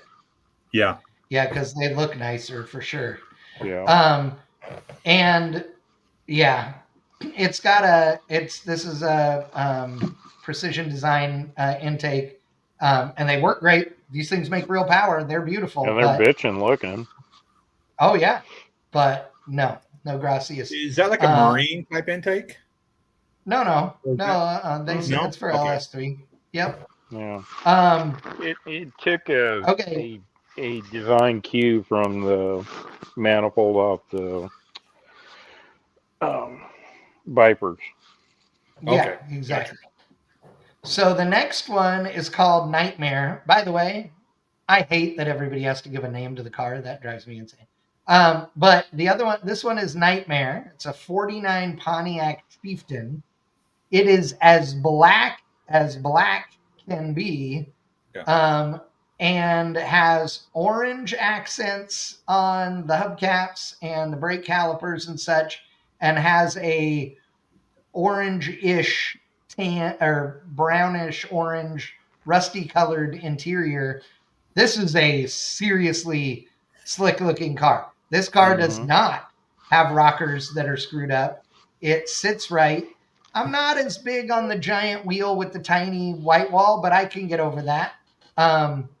This thing is sexy. There's no doubt. Oh, ruined it though with the Prowler headlights. Yeah, Isn't that's that exactly what I thought They're it was. neon? Yeah. It made me reminded me of Sniper when I first saw it. Yep. Those are That's what I was thinking. Or Mercedes. That's what they are. Mercedes lights. Yeah. Are they Mercedes or are they the? That's what Mini Troy headlights? used when he built Sniper. Was Oh, they Mercedes, may be I a guess. Mini. You're right. It could be any one of those. But they're weird, swoopy, round headlights stuffed in the fender. That doesn't do it for me. But otherwise, other than the Notice we're headlights. keeping some semblance of a Pontiac Chieftain head in the grill. Well, Yeah. with the grill is headlights on good. it, the thing is almost impossible to photograph, though. Yeah. I think it's impossible to I mean, photograph no matter black what. is really hard, hard.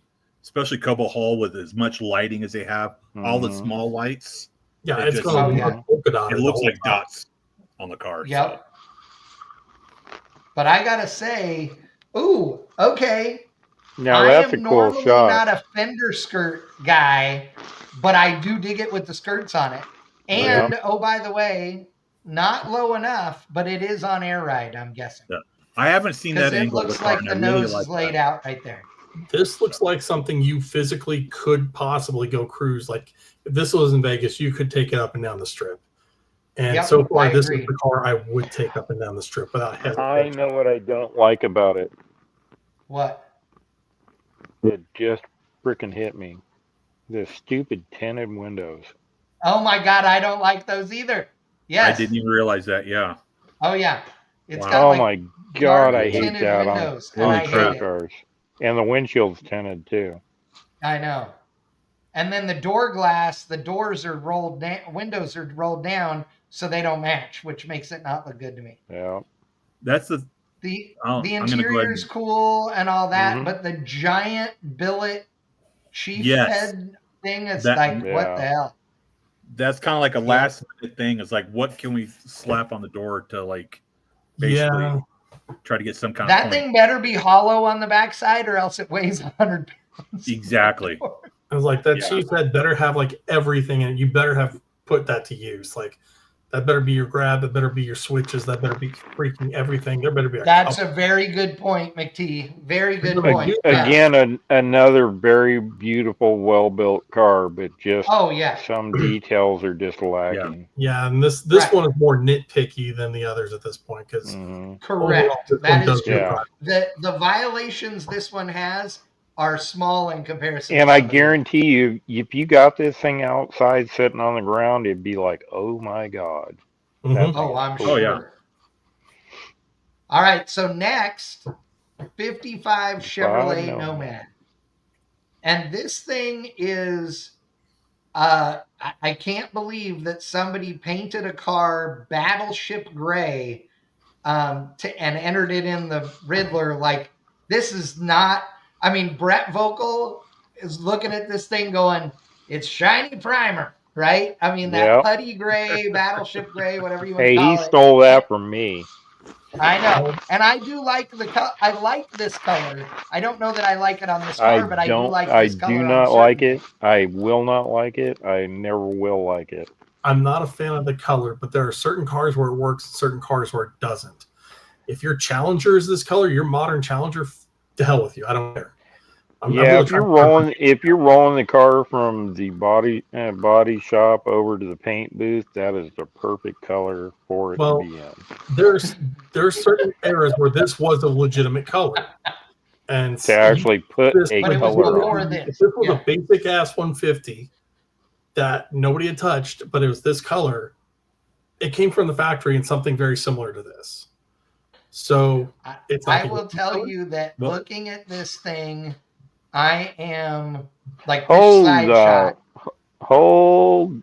What the? Now there's a thing too. It's like photos Hold might on, not be Wickham. telling us Hold on, everything about Wickham. this car. Hold on, Wickham. There may be something about wait. Wickham, hold on a second. What is going on with the door? I don't know what you're seeing with the door. I'm looking at the nose. Why is the nose so damn flat? No, look at the door. Okay, Chad. so The I know door I'm looks a going to little talk longer. about both things. So the door The door is longer. Yeah. The door is longer because it's a two-door wagon door, so they've made it longer. But the door Look how it's small the pillar is. Yeah, because the door now has no The window B. frame around it. They've made the door have no window frame around it, so it's like it would be on a hardtop car. Yeah, I was gonna say, Right. did they get a set No, of doors a from- Nomad is a hardtop. Oh, that's true. I forgot Yeah. that a Nomad They're is a missing the hardtop. vents, That's right. But that's not surprising. They just have longer So- doors. So the door is I guess it is the rear pillar that's the weird part. I love the wheels, love them. I am all over it with the red line tires. So the reason that you feel like the nose is really flat is because it's a 55. But what makes it worse, McTaggart, is the bumper. So the top half of the bumper is the regular 55 bumper, but then they've added this valance that's painted in order to straighten it out, and I think it makes the bumper look considerably larger than factory, so it makes the nose look even flatter because the bumper sticks out so far. You know what I mean? Well, the thing I'm looking at on a 55, the headlights peak, and isn't there just a very slight bottom inward angle to the nose? No, it's pretty. Here, let me look. No, it does cut under the headlight. You're right. I know the marker light's McTaggart. smaller than it would be, and I caught that. Let me The pull up headlights a still peak. factory one to look at, and we. But it's shall almost see. like they used Okay, there was a picture of the Nomax, Chad. I know it's a 56, but you can look at the door and the that front pillar. bumper almost looks like a Camaro bumper that has an air dam on it. No, it looks like a flipped bumper off of something else. No, it's not flipped. I know because I flipped my bumper. Yeah, on Chad's my the expert with flip 56. bumpers. But let me show you what a No, but McTaggart's stock- right because the headlight scallops underneath farther back on a 55. Right. I'm looking at the space basically from mid headlight down to bumper. So here's a 55. Right. That very slight That- angle. Yeah. It's almost like the bumper was cut in half. It Yeah, is. that I could Yes, say. the Yeah. bumper was cut in half. Then they have like added. But an it's air- like they took a Nomad rear bumper and used the center section to build the center of the front bumper. Yeah, because there's That's no straight. curve in that center. Yeah. It's Yeah. just kind of a straight, more or less straight line compared to what the factory one would That's be. what made me think of like a first gen Camaro bumper. Yeah, it's straighter. Yeah. Yeah. But yeah, Chad, I So sent you a video this of that area car, so- here, McTaggart, Mhm. you're right. That does feel flatter there Yeah. than this does here. Yeah. Oh, what they've done is that they've molded in. Oh, the marker. Well, The you can see the marker- marker light smaller. I called that. That's fine.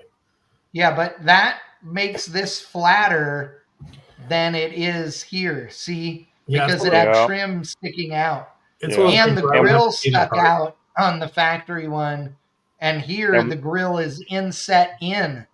And what That's else the is other part. missing? The headlight bezels. Nope.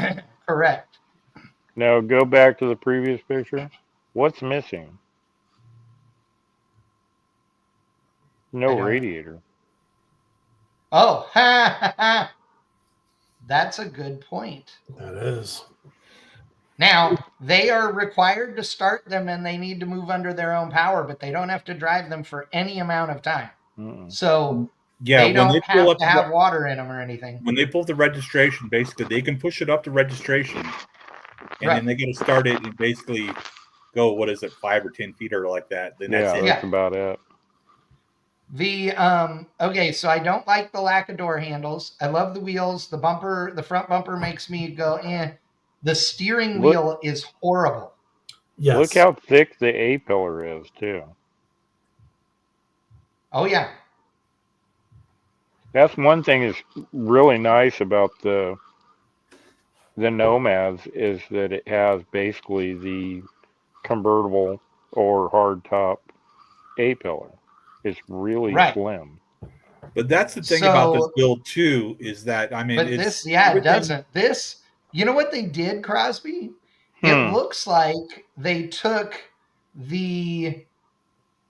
Okay, so what they did here at this A-pillar is they took the normal A-pillar and then welded the piece of the door that normally goes there that holds the front of the vent exactly window. what they did. And look at the top of the windshield. Look at what? The windshield's been cut. The top of the windshield. Was it flush mount glass? It's got a visor built in, like. Yes, they sunk the windshield under the front. Yeah, I'm looking at it. I got look. You can see it right here. Bring up the Nomax picture I sent you. Yeah, I don't. I'm liking this 55 wagon less. Some of this little stuff I'm not digging. Let me see. So here's the Nomax. Say I sent Look you at the top of the windshield, so you kind of have an idea of walk around wise. Here's the Nomax. So look at the top of the windshield. See how it has that kind of upside down smiley face thing going on? Yeah. And you can see the trim on the front of the windshield where the A-pillar is. And see how thick the B-pillar is? That's it. Yep. So they narrowed the B-pillar. They welded these two together and made it part of the body. And made it a one-piece window. Correct. I like it. And I'm not in love with it. I am not in love with it. I don't like the top of the windshield at all. Y'all a bunch of haters. Yep. We're not done yet. We still have more cars to go. Oh, yeah. We get way worse. All right. So we're going to move on. Now we have another Corvette. What is this one? It's another 63. Yeah, it's a 63, 6.6. Oh, it is a 3. You're right. Yeah. I didn't see the split first. So I'm normally not a maroon car guy, but this thing's beautiful. It sits... I mean, you know me, and every car on earth that I don't own sits too high. It doesn't sit low enough. Yeah, it doesn't sit low enough normally, but this for sure doesn't sit low enough. I don't care who you are. You can see all the tire. It's not low enough. Correct. Yeah. You couldn't see all the tire when it was brand new. So, but it is a very pretty car. It is, other than the wheels, this thing looks stock, and the trim in the vents, this thing looks stock. And I'm not mad about that. The interior is very fancy comparatively, but it's still a Corvette. This car is a really, really nice Corvette. It is not a one-off show thing, which... From what I understand, EVOD did a lot of pieces on that car. I don't know who that is. EVOD, they're the ones that basically do like all the one-off billet wheels you see that used by okay, gotcha. Indig and people like that. Yeah. Chip Foose. It's either Curtis Speed or EVOD are pretty much the two people that build all the one-off wheels now. I like the wheels. I mean, they're... Me too. Yeah, they look like factory knockoffs, except with too many spokes. This looks like somebody tried to do their own version of a... what am I thinking of? The the kind of retro new Porsches. Oh, yeah. I know what you're talking about. Yep. So you have a turbine wheel that looks like a very well done take on the Kelsey A's. Yep. You have a more or less stock body. And originally, when I first saw this car, I thought they did it as a Targa. I haven't seen a good angle where it has a complete roof. The one thing that I think is And interesting the now photo that you say that yeah, is no, it has a roof. You look at it from 3/4, it's there. oh yeah, But oh I've yeah, only it has seen a roof. But you But look at it this from is this. odd. This A-pillar treatment they did. Right, because that throws I you. You look at it from front 3/4. The only other car I've seen that on is Haley's Mustang. Yeah, And it's a they're little faking weird. convertible. Like in this, you could be forgiven for thinking it's a Targa. Yep. By any stretch of reality, that wouldn't work because this thing basically turns into a giant scoop because of the roof shape. But still, What was that one two-door car that Chrysler made that had the stainless steel windshield trim? Later model car. It was the one that had the long nose. Yeah. It was. I figured McTaggart It know looks this like before I you'd would. know it, McTaggart. It looks like an XKE Jag, like the one that has the nose little to the ribs body in is the too far roof and back. It has, stuff. it has a the long nose. Crossfire, the Mercedes. Yeah, Crossfire. Oh, They were a great little car. That was a great looking little car, and they missed the mark on that thing because it could have been a riot if they had not designed the tail to look like it did. It would have been better. I like those little cars though. Like the lines on them were cool. The lines were cool, but that windshield accent that they had on them was horrible, and this is reminiscent of that. That was Mercedes. Yeah. Well, let's dive off that. Overall, I like go back to the taillights real quick. I want to point something out. Somebody has gone through to pattern the taillights.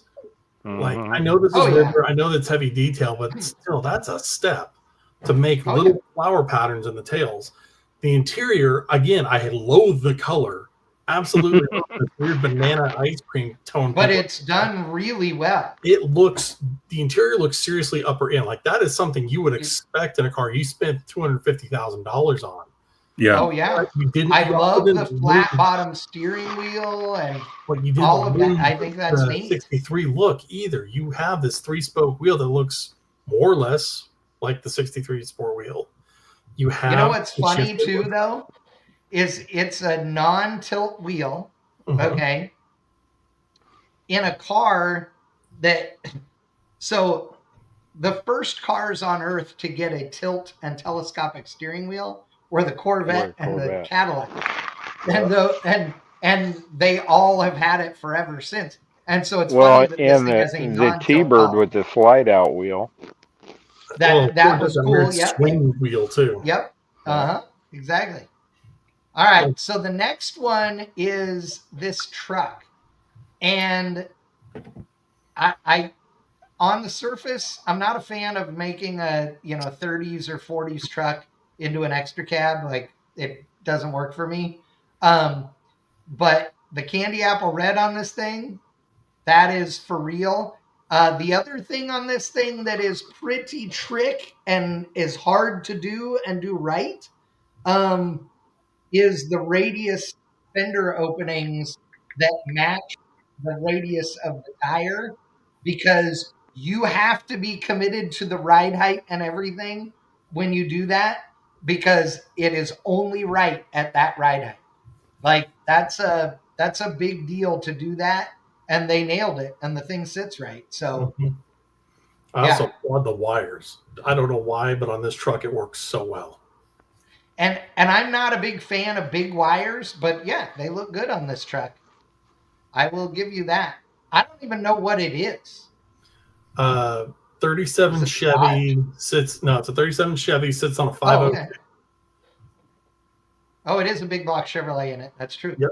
I do dig the headlights and the detail under the front. I mean, this thing is, street rod show, special. I think the front wheels are a little small.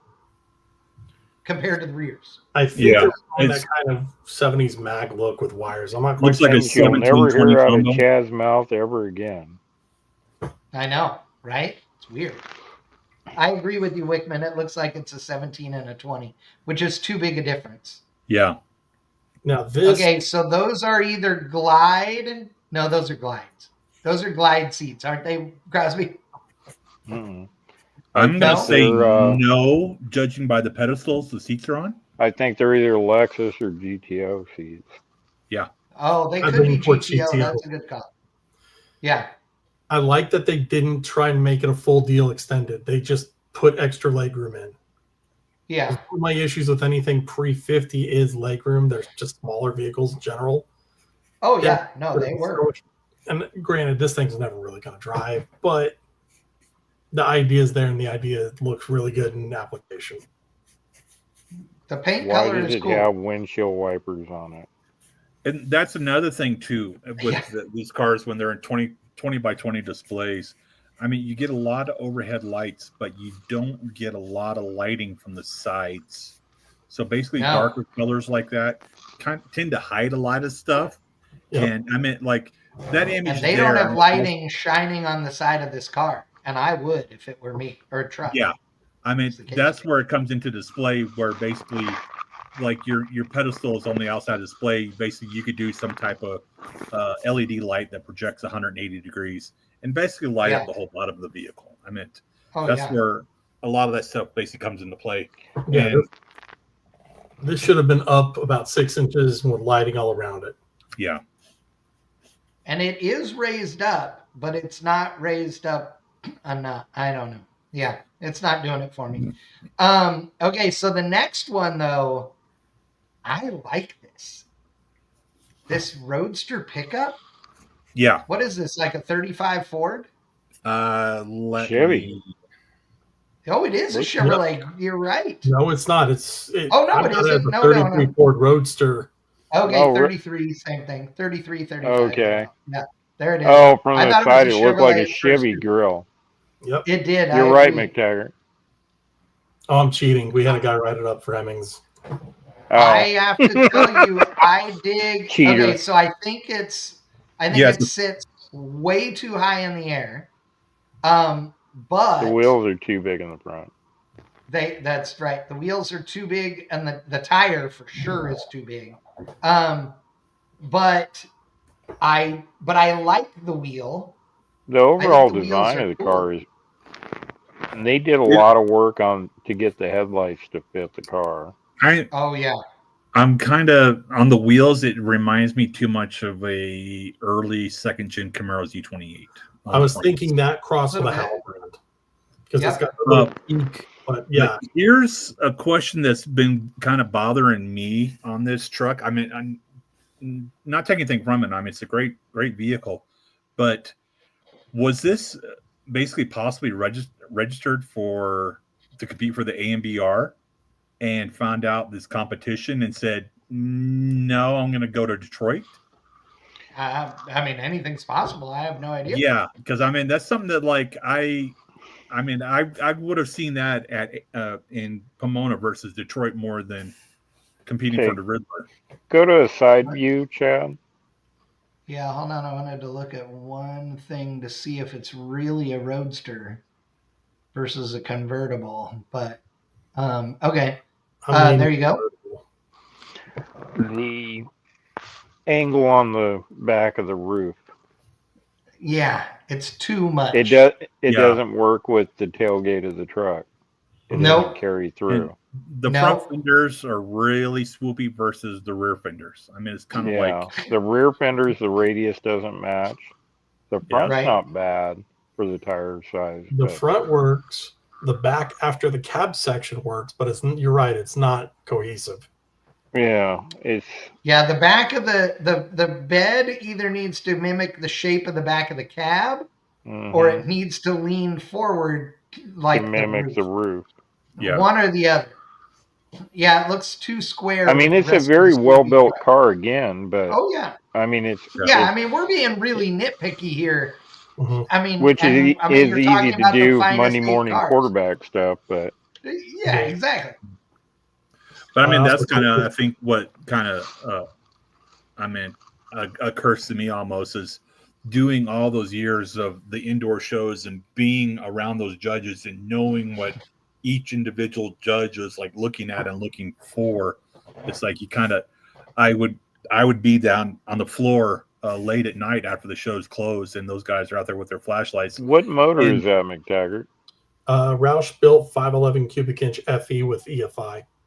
Oh, Okay, I okay. thought it was a FE, but yeah. And seeing like what each judge is basically what they're basically critiquing, and just standing back, not listening to them, but just seeing what you can see with the flashlights what they're looking at.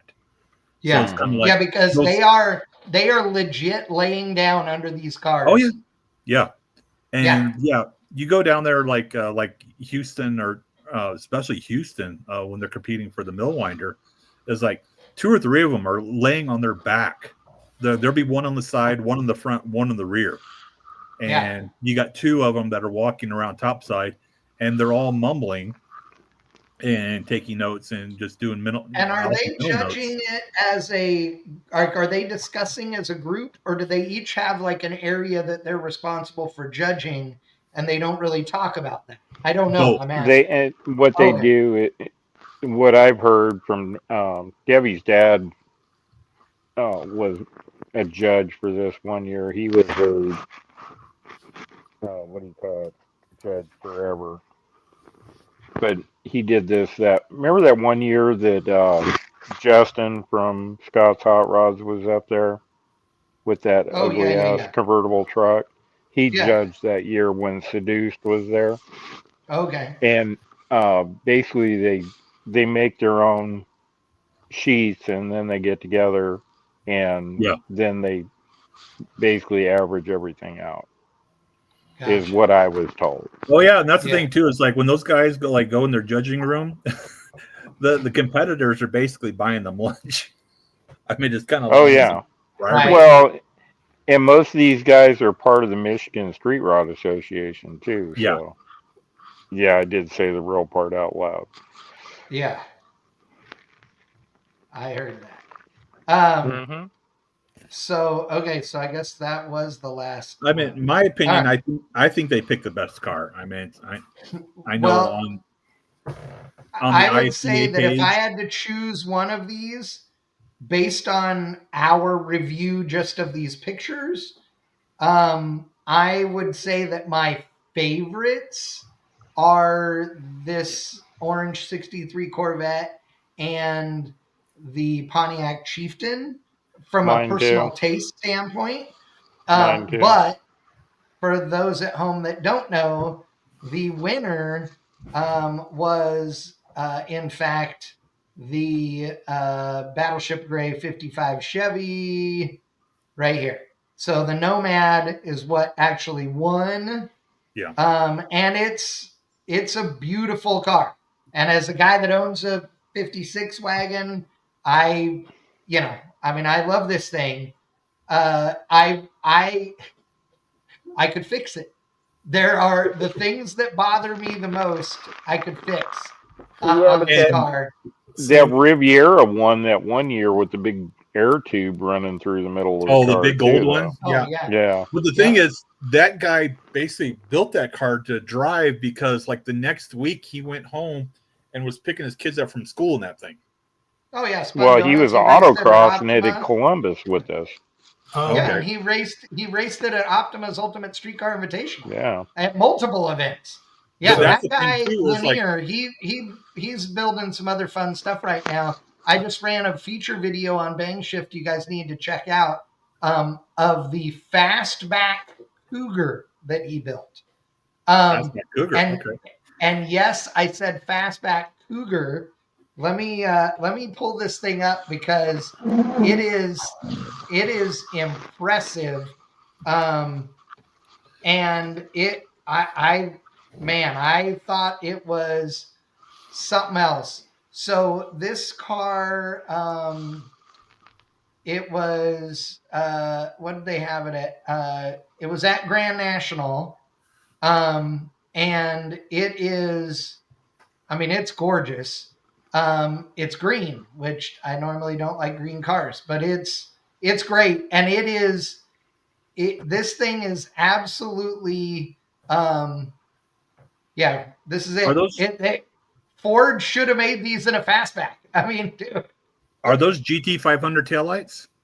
Those are, effectively. Yes, Those but they're are- Cougar taillights. Well, The no, those are- taillights that were in a California Special and the GT 500 were Cougar taillights put in Yeah. those cars. So no, those they're aren't Cougar the Thunderbird taillights, but taillights they use. yes and no. See, I like that. I do too. I think this thing is great. Yeah. I think it is. See, here's And the why cool thing about the Cougars is they're wider anyway. they were wider. They'll hold more tire.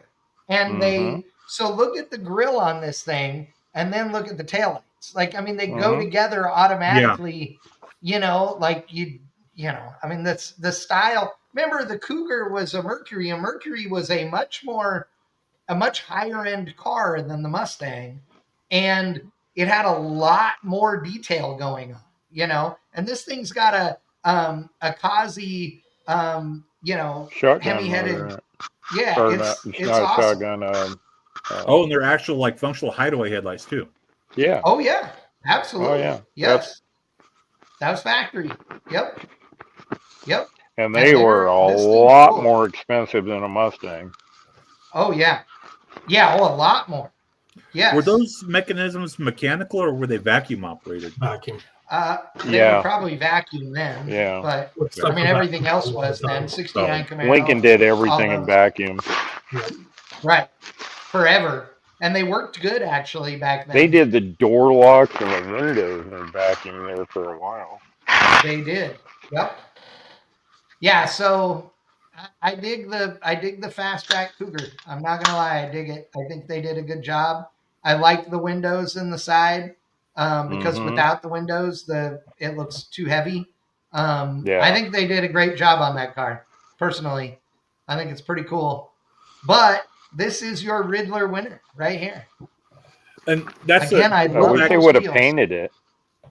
Yeah, I mean, imagine that. to go back to that kind of stuff. I mean, of course, you got the grade 8 cars that compete there. That's in March, and by the time November comes around, you would see 2 or 3 of those compete for the mill winder in Houston.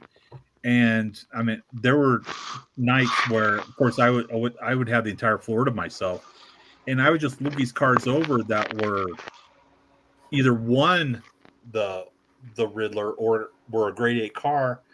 And I know it's like months later, 9 months later, and you're just kind of looking at them like, is this really such a great car? Kind of like, I mean, I don't know if it's just because of road wear. I mean, just going in and out of the trailer and strapped down and things happen, I understand. But there's just a lot of stuff that's kind of like, I just kind of question this. Like, I mean, they're spending this kind of money, but it's like, that's the thing too. It's like at the end of that season, I mean, that's pretty much you didn't see the car anymore after that. So this is where I want to throw in, because Chad, you want to pick the Nomad for win. I sent you a link in the private chat for the article I'm reading on the side to go for these cars. Okay.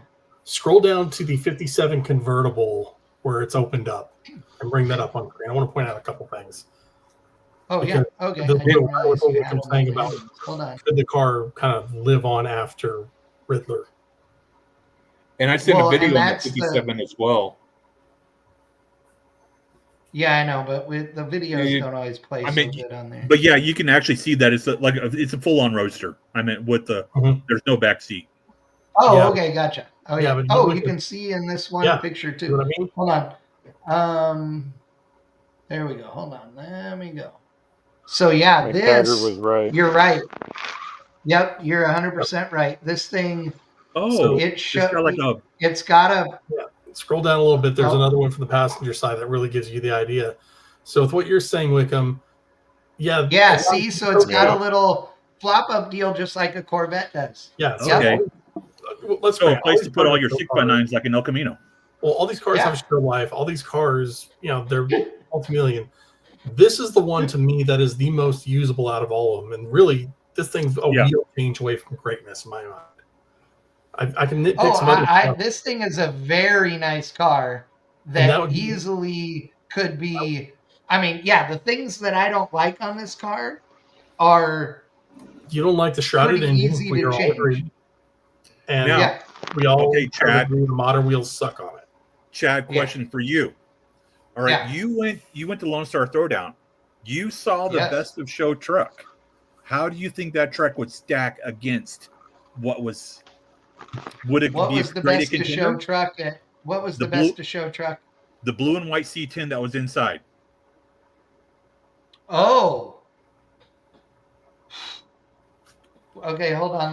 Let me pull this up real quick, because so that people know what we're talking about. Now I watched Um, a video today on that, or last night on that truck, and I didn't realize what all went into the build of that truck. After the owner builder was interviewed on it. Yeah, this thing. I'm trying to see if Because what's I don't- funny, he didn't come out and say There's it, but he no- almost said saying the truck was gender neutral. He didn't say it was Chevy and he didn't say it was GMC, but he took styling cues from both of them, basically kind of building a neutral truck, I guess you would say. Gotcha. Let me Okay. see let me see what pictures they have of this thing on here. Because okay, here we go. All right. So this Excuse me. bless you. Thank you. So this thing is oh, come on. Here's a video of this thing. So I see where you're going, Wickman. Yes, this thing is as nice as any of those cars. Because he was saying There are- the grill, that grill is all one piece, headlight bezels and all that. That Yeah, EVOD built them, and EVOD kind of like, are you serious? Like when they said he wanted a piece that big. I can't even imagine. Whose chassis is under it? Do you know? Roser shop. It is, isn't it? I knew it. Yeah. It had to be because the wheels don't fit where the shit, because Roadster Shop doesn't know what they're doing building trucks. I said it out loud, and I'm not going to apologize for it either. Phil and them are not truck guys, no matter what they say. Sorry. I see the custom. Sorry. taillight Not lens. sorry. They don't work right. Don't make me Damn trank you. you. I know. But McTaggart knows that I've said it before. I'm nice because we have friends there and I love them. And they make a quality product, but it just doesn't work for me. But So, yes, maybe the custom here. Wickman, what I was going to say is you are right. This truck could compete. I'm not saying it could win because it's a truck and I don't know, but I would say on that this par. thing it's on that level for sure.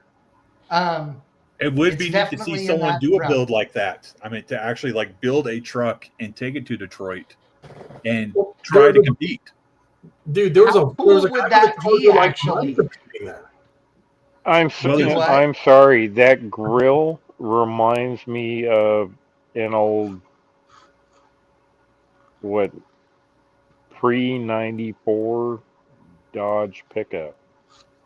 Oh dear Lord! Well, that's what he's saying. He All took with the styling cues back from then at all that those point. grills. Just looking for a badge, Right.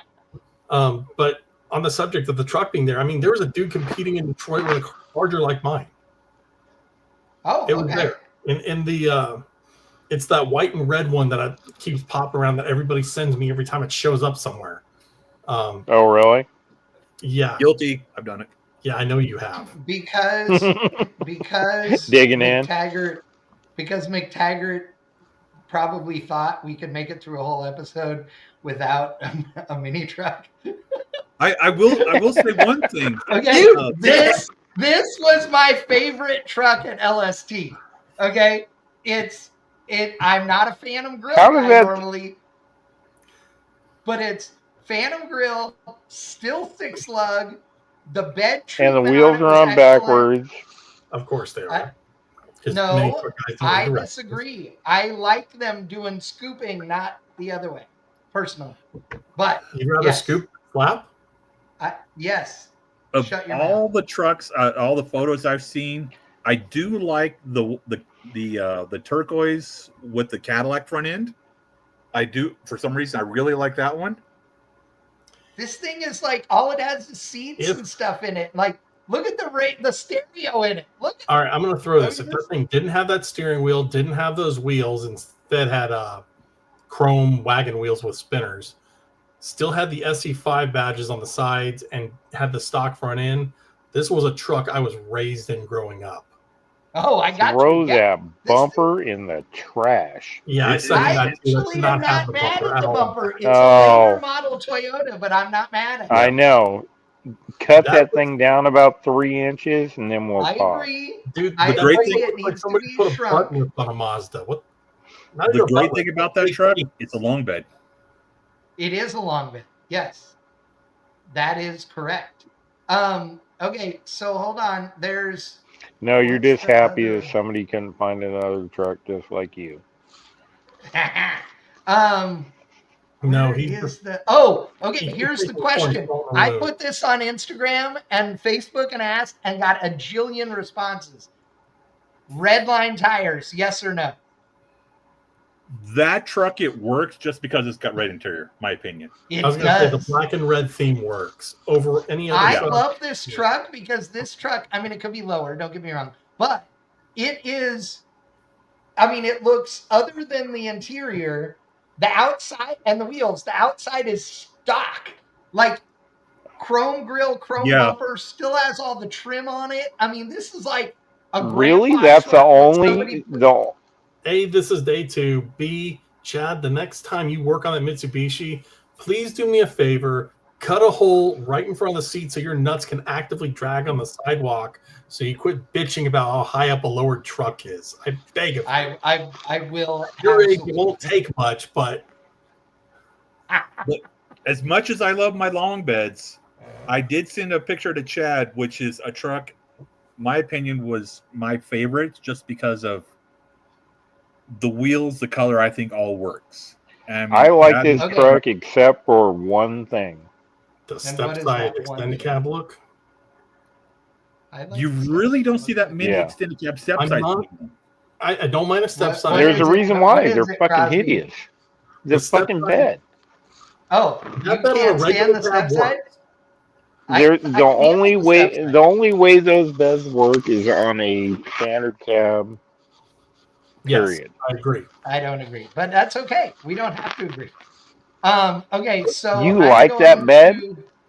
Well, it's not my first choice, but I'm good with it. I would drive it. Yes. So, okay, this is our last one, and then we're done for the night. And this is Wickman says that this is his favorite truck at LST this year that he saw, and it is this thing. I need a better picture of that. Like overall, I'm okay with the build. The wheels aren't my thing. I do like the I short. actually think the wheels are kind of cool, They were- but I'm not a big fan of black wheels normally, but I could live with that. I think the wheels but were actually brown. I would Oh, prefer the okay. addition to the rear at least. What? yeah, what- it needs more wheel in the rear. Right. What I That's would, just but- it. It's not the heavy dish 24 by 14, Well, that's the whatever thing. size wheel they Oh put no, in. I don't want to 20, but I want it to be out toward the bedside more. Oh, okay, well, that. And it needs to be 4 inches lower because that's how high off the ground it is. You're right. In any case, yeah, keep throwing that powder. Okay. For me, I need the better picture because brown is one of those colors where it either is perfect or it sucks. And in this picture, I can't tell. I can't either. If it's root beer brown, I love it, but If I it's didn't really remember that seeing kind of this copper thing. glow to Yeah. it. It's awesome. So Otherwise, here's the one thing: Crosby and I may not agree all the time, but one thing we very rarely disagree on is when one of us says it could be lower. Of course, Because hey, if it ain't dragging its balls, it's not low enough. well, If you can't drag it, you're a. Yeah, I know. Yeah. That's what. And hey, what this is I- hive mind. These three here are hive mind. I'm like the fucking center square and all. This is bullshit.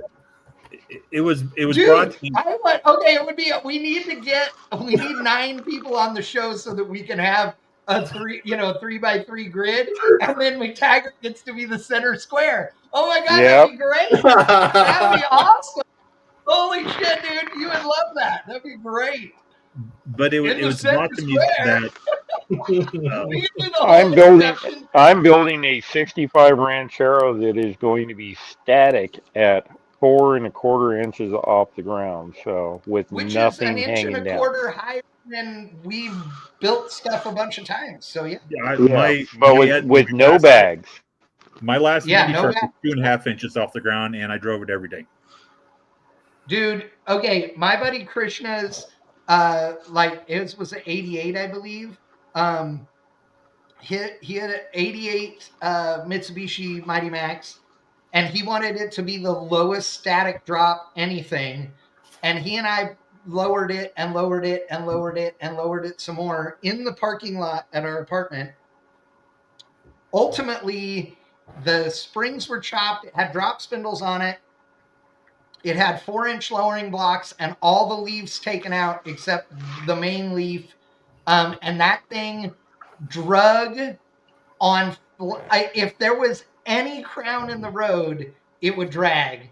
It was it was a 1-inch ride height, and he drove it every day like that till he ground through the gas tank, and then we had to raise the gas tank up. And it was the lowest thing from a static perspective.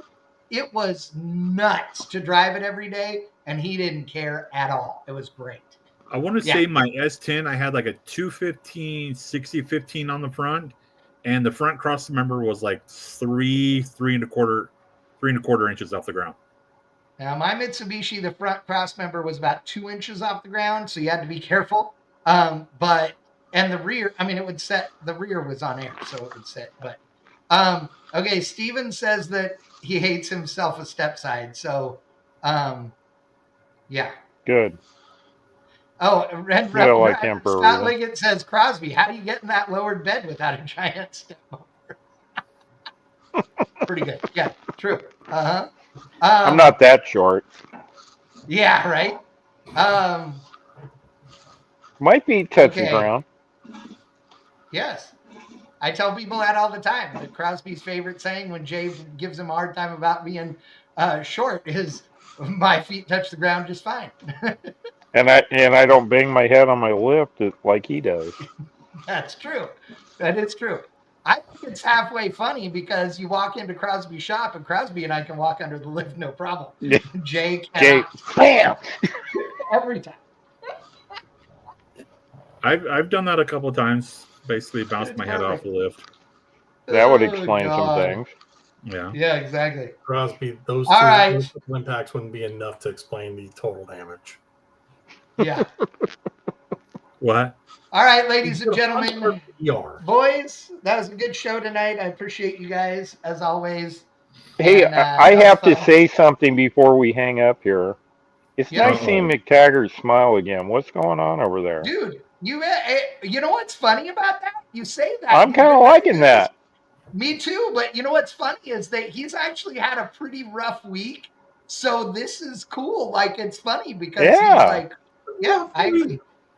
I'm not bagging on you. I'm complimenting you. It's nice to see you. Yeah, you're having a good time. Yeah. Who's dead? No. I know how this game goes. No, it's simply a compliment. Exactly. He says that. Yeah. I'm liking the smile. Keep the smile going. That's all I'm saying. Yeah, I'll let you give you the email like Dennis that keeps that up. We're so used to backing on each other. He's like, okay, let me have it. What's the next thing? No. There was no underlying motive there or anything like that. Remember, this is the only time I see or talk with Crosby. I've never met him in real life. We've never hung out. None of it. I don't know. What? I'm merely yeah. a figment of your imagination, so it doesn't It's matter. true. It is Shit, I'm so absolutely sorry true. for you. Crosby's Yeah. full AI. Yeah, and I'm overrated in person anyway, so Oh, so am I, unless you've never met me and I work for you, apparently. well, like Oh, Brett that's always awesome. said about me, 99% of the time he couldn't do without me, but the 1% is a bitch. And And that's a quote. Exactly. And he's not wrong. He's not wrong. I think it's pretty good that it's only 1% because I'm not sure, but I think there are a lot of people that would say 5 or 6% for me. Trust me, Shut people your mouth, don't hire McTaggart. me for my Shut your mouth. sparkling personality. Hey, you still owe me, dude. We'll talk later. Oh, God. That's awesome. Well, All you right. guys have fun. All right, you boys Thank- too. Appreciate everybody that tuned in. Thank you so much. We do appreciate you guys, and we'll see you next time here on PowerShift. We'll be back in 2 weeks. I'm working on a guest or two. If you guys have any suggestions, send me I an have a email, couple. chat@PowerShift.com. Okay, good. Yep. Well, let Yep, me know. I have a couple that I would like Okay. to bring on. I'm down with that. And Wickham's playing with toys. All right. All right. All right, Thanks, all boys. right, all right. Appreciate it, everybody. We'll see you next time. 2 weeks from now, we'll be back. Well, I will be back a week from now with Triple B, where Jim Hughes from Tucson Raceway Park is going to be in the house, Cool. or Tucson Dragway, and some other cool folks. So join us for sure. So we'll see you Okay. next time. All right. See ya. All right. Bye-bye. Okay, bye. See ya.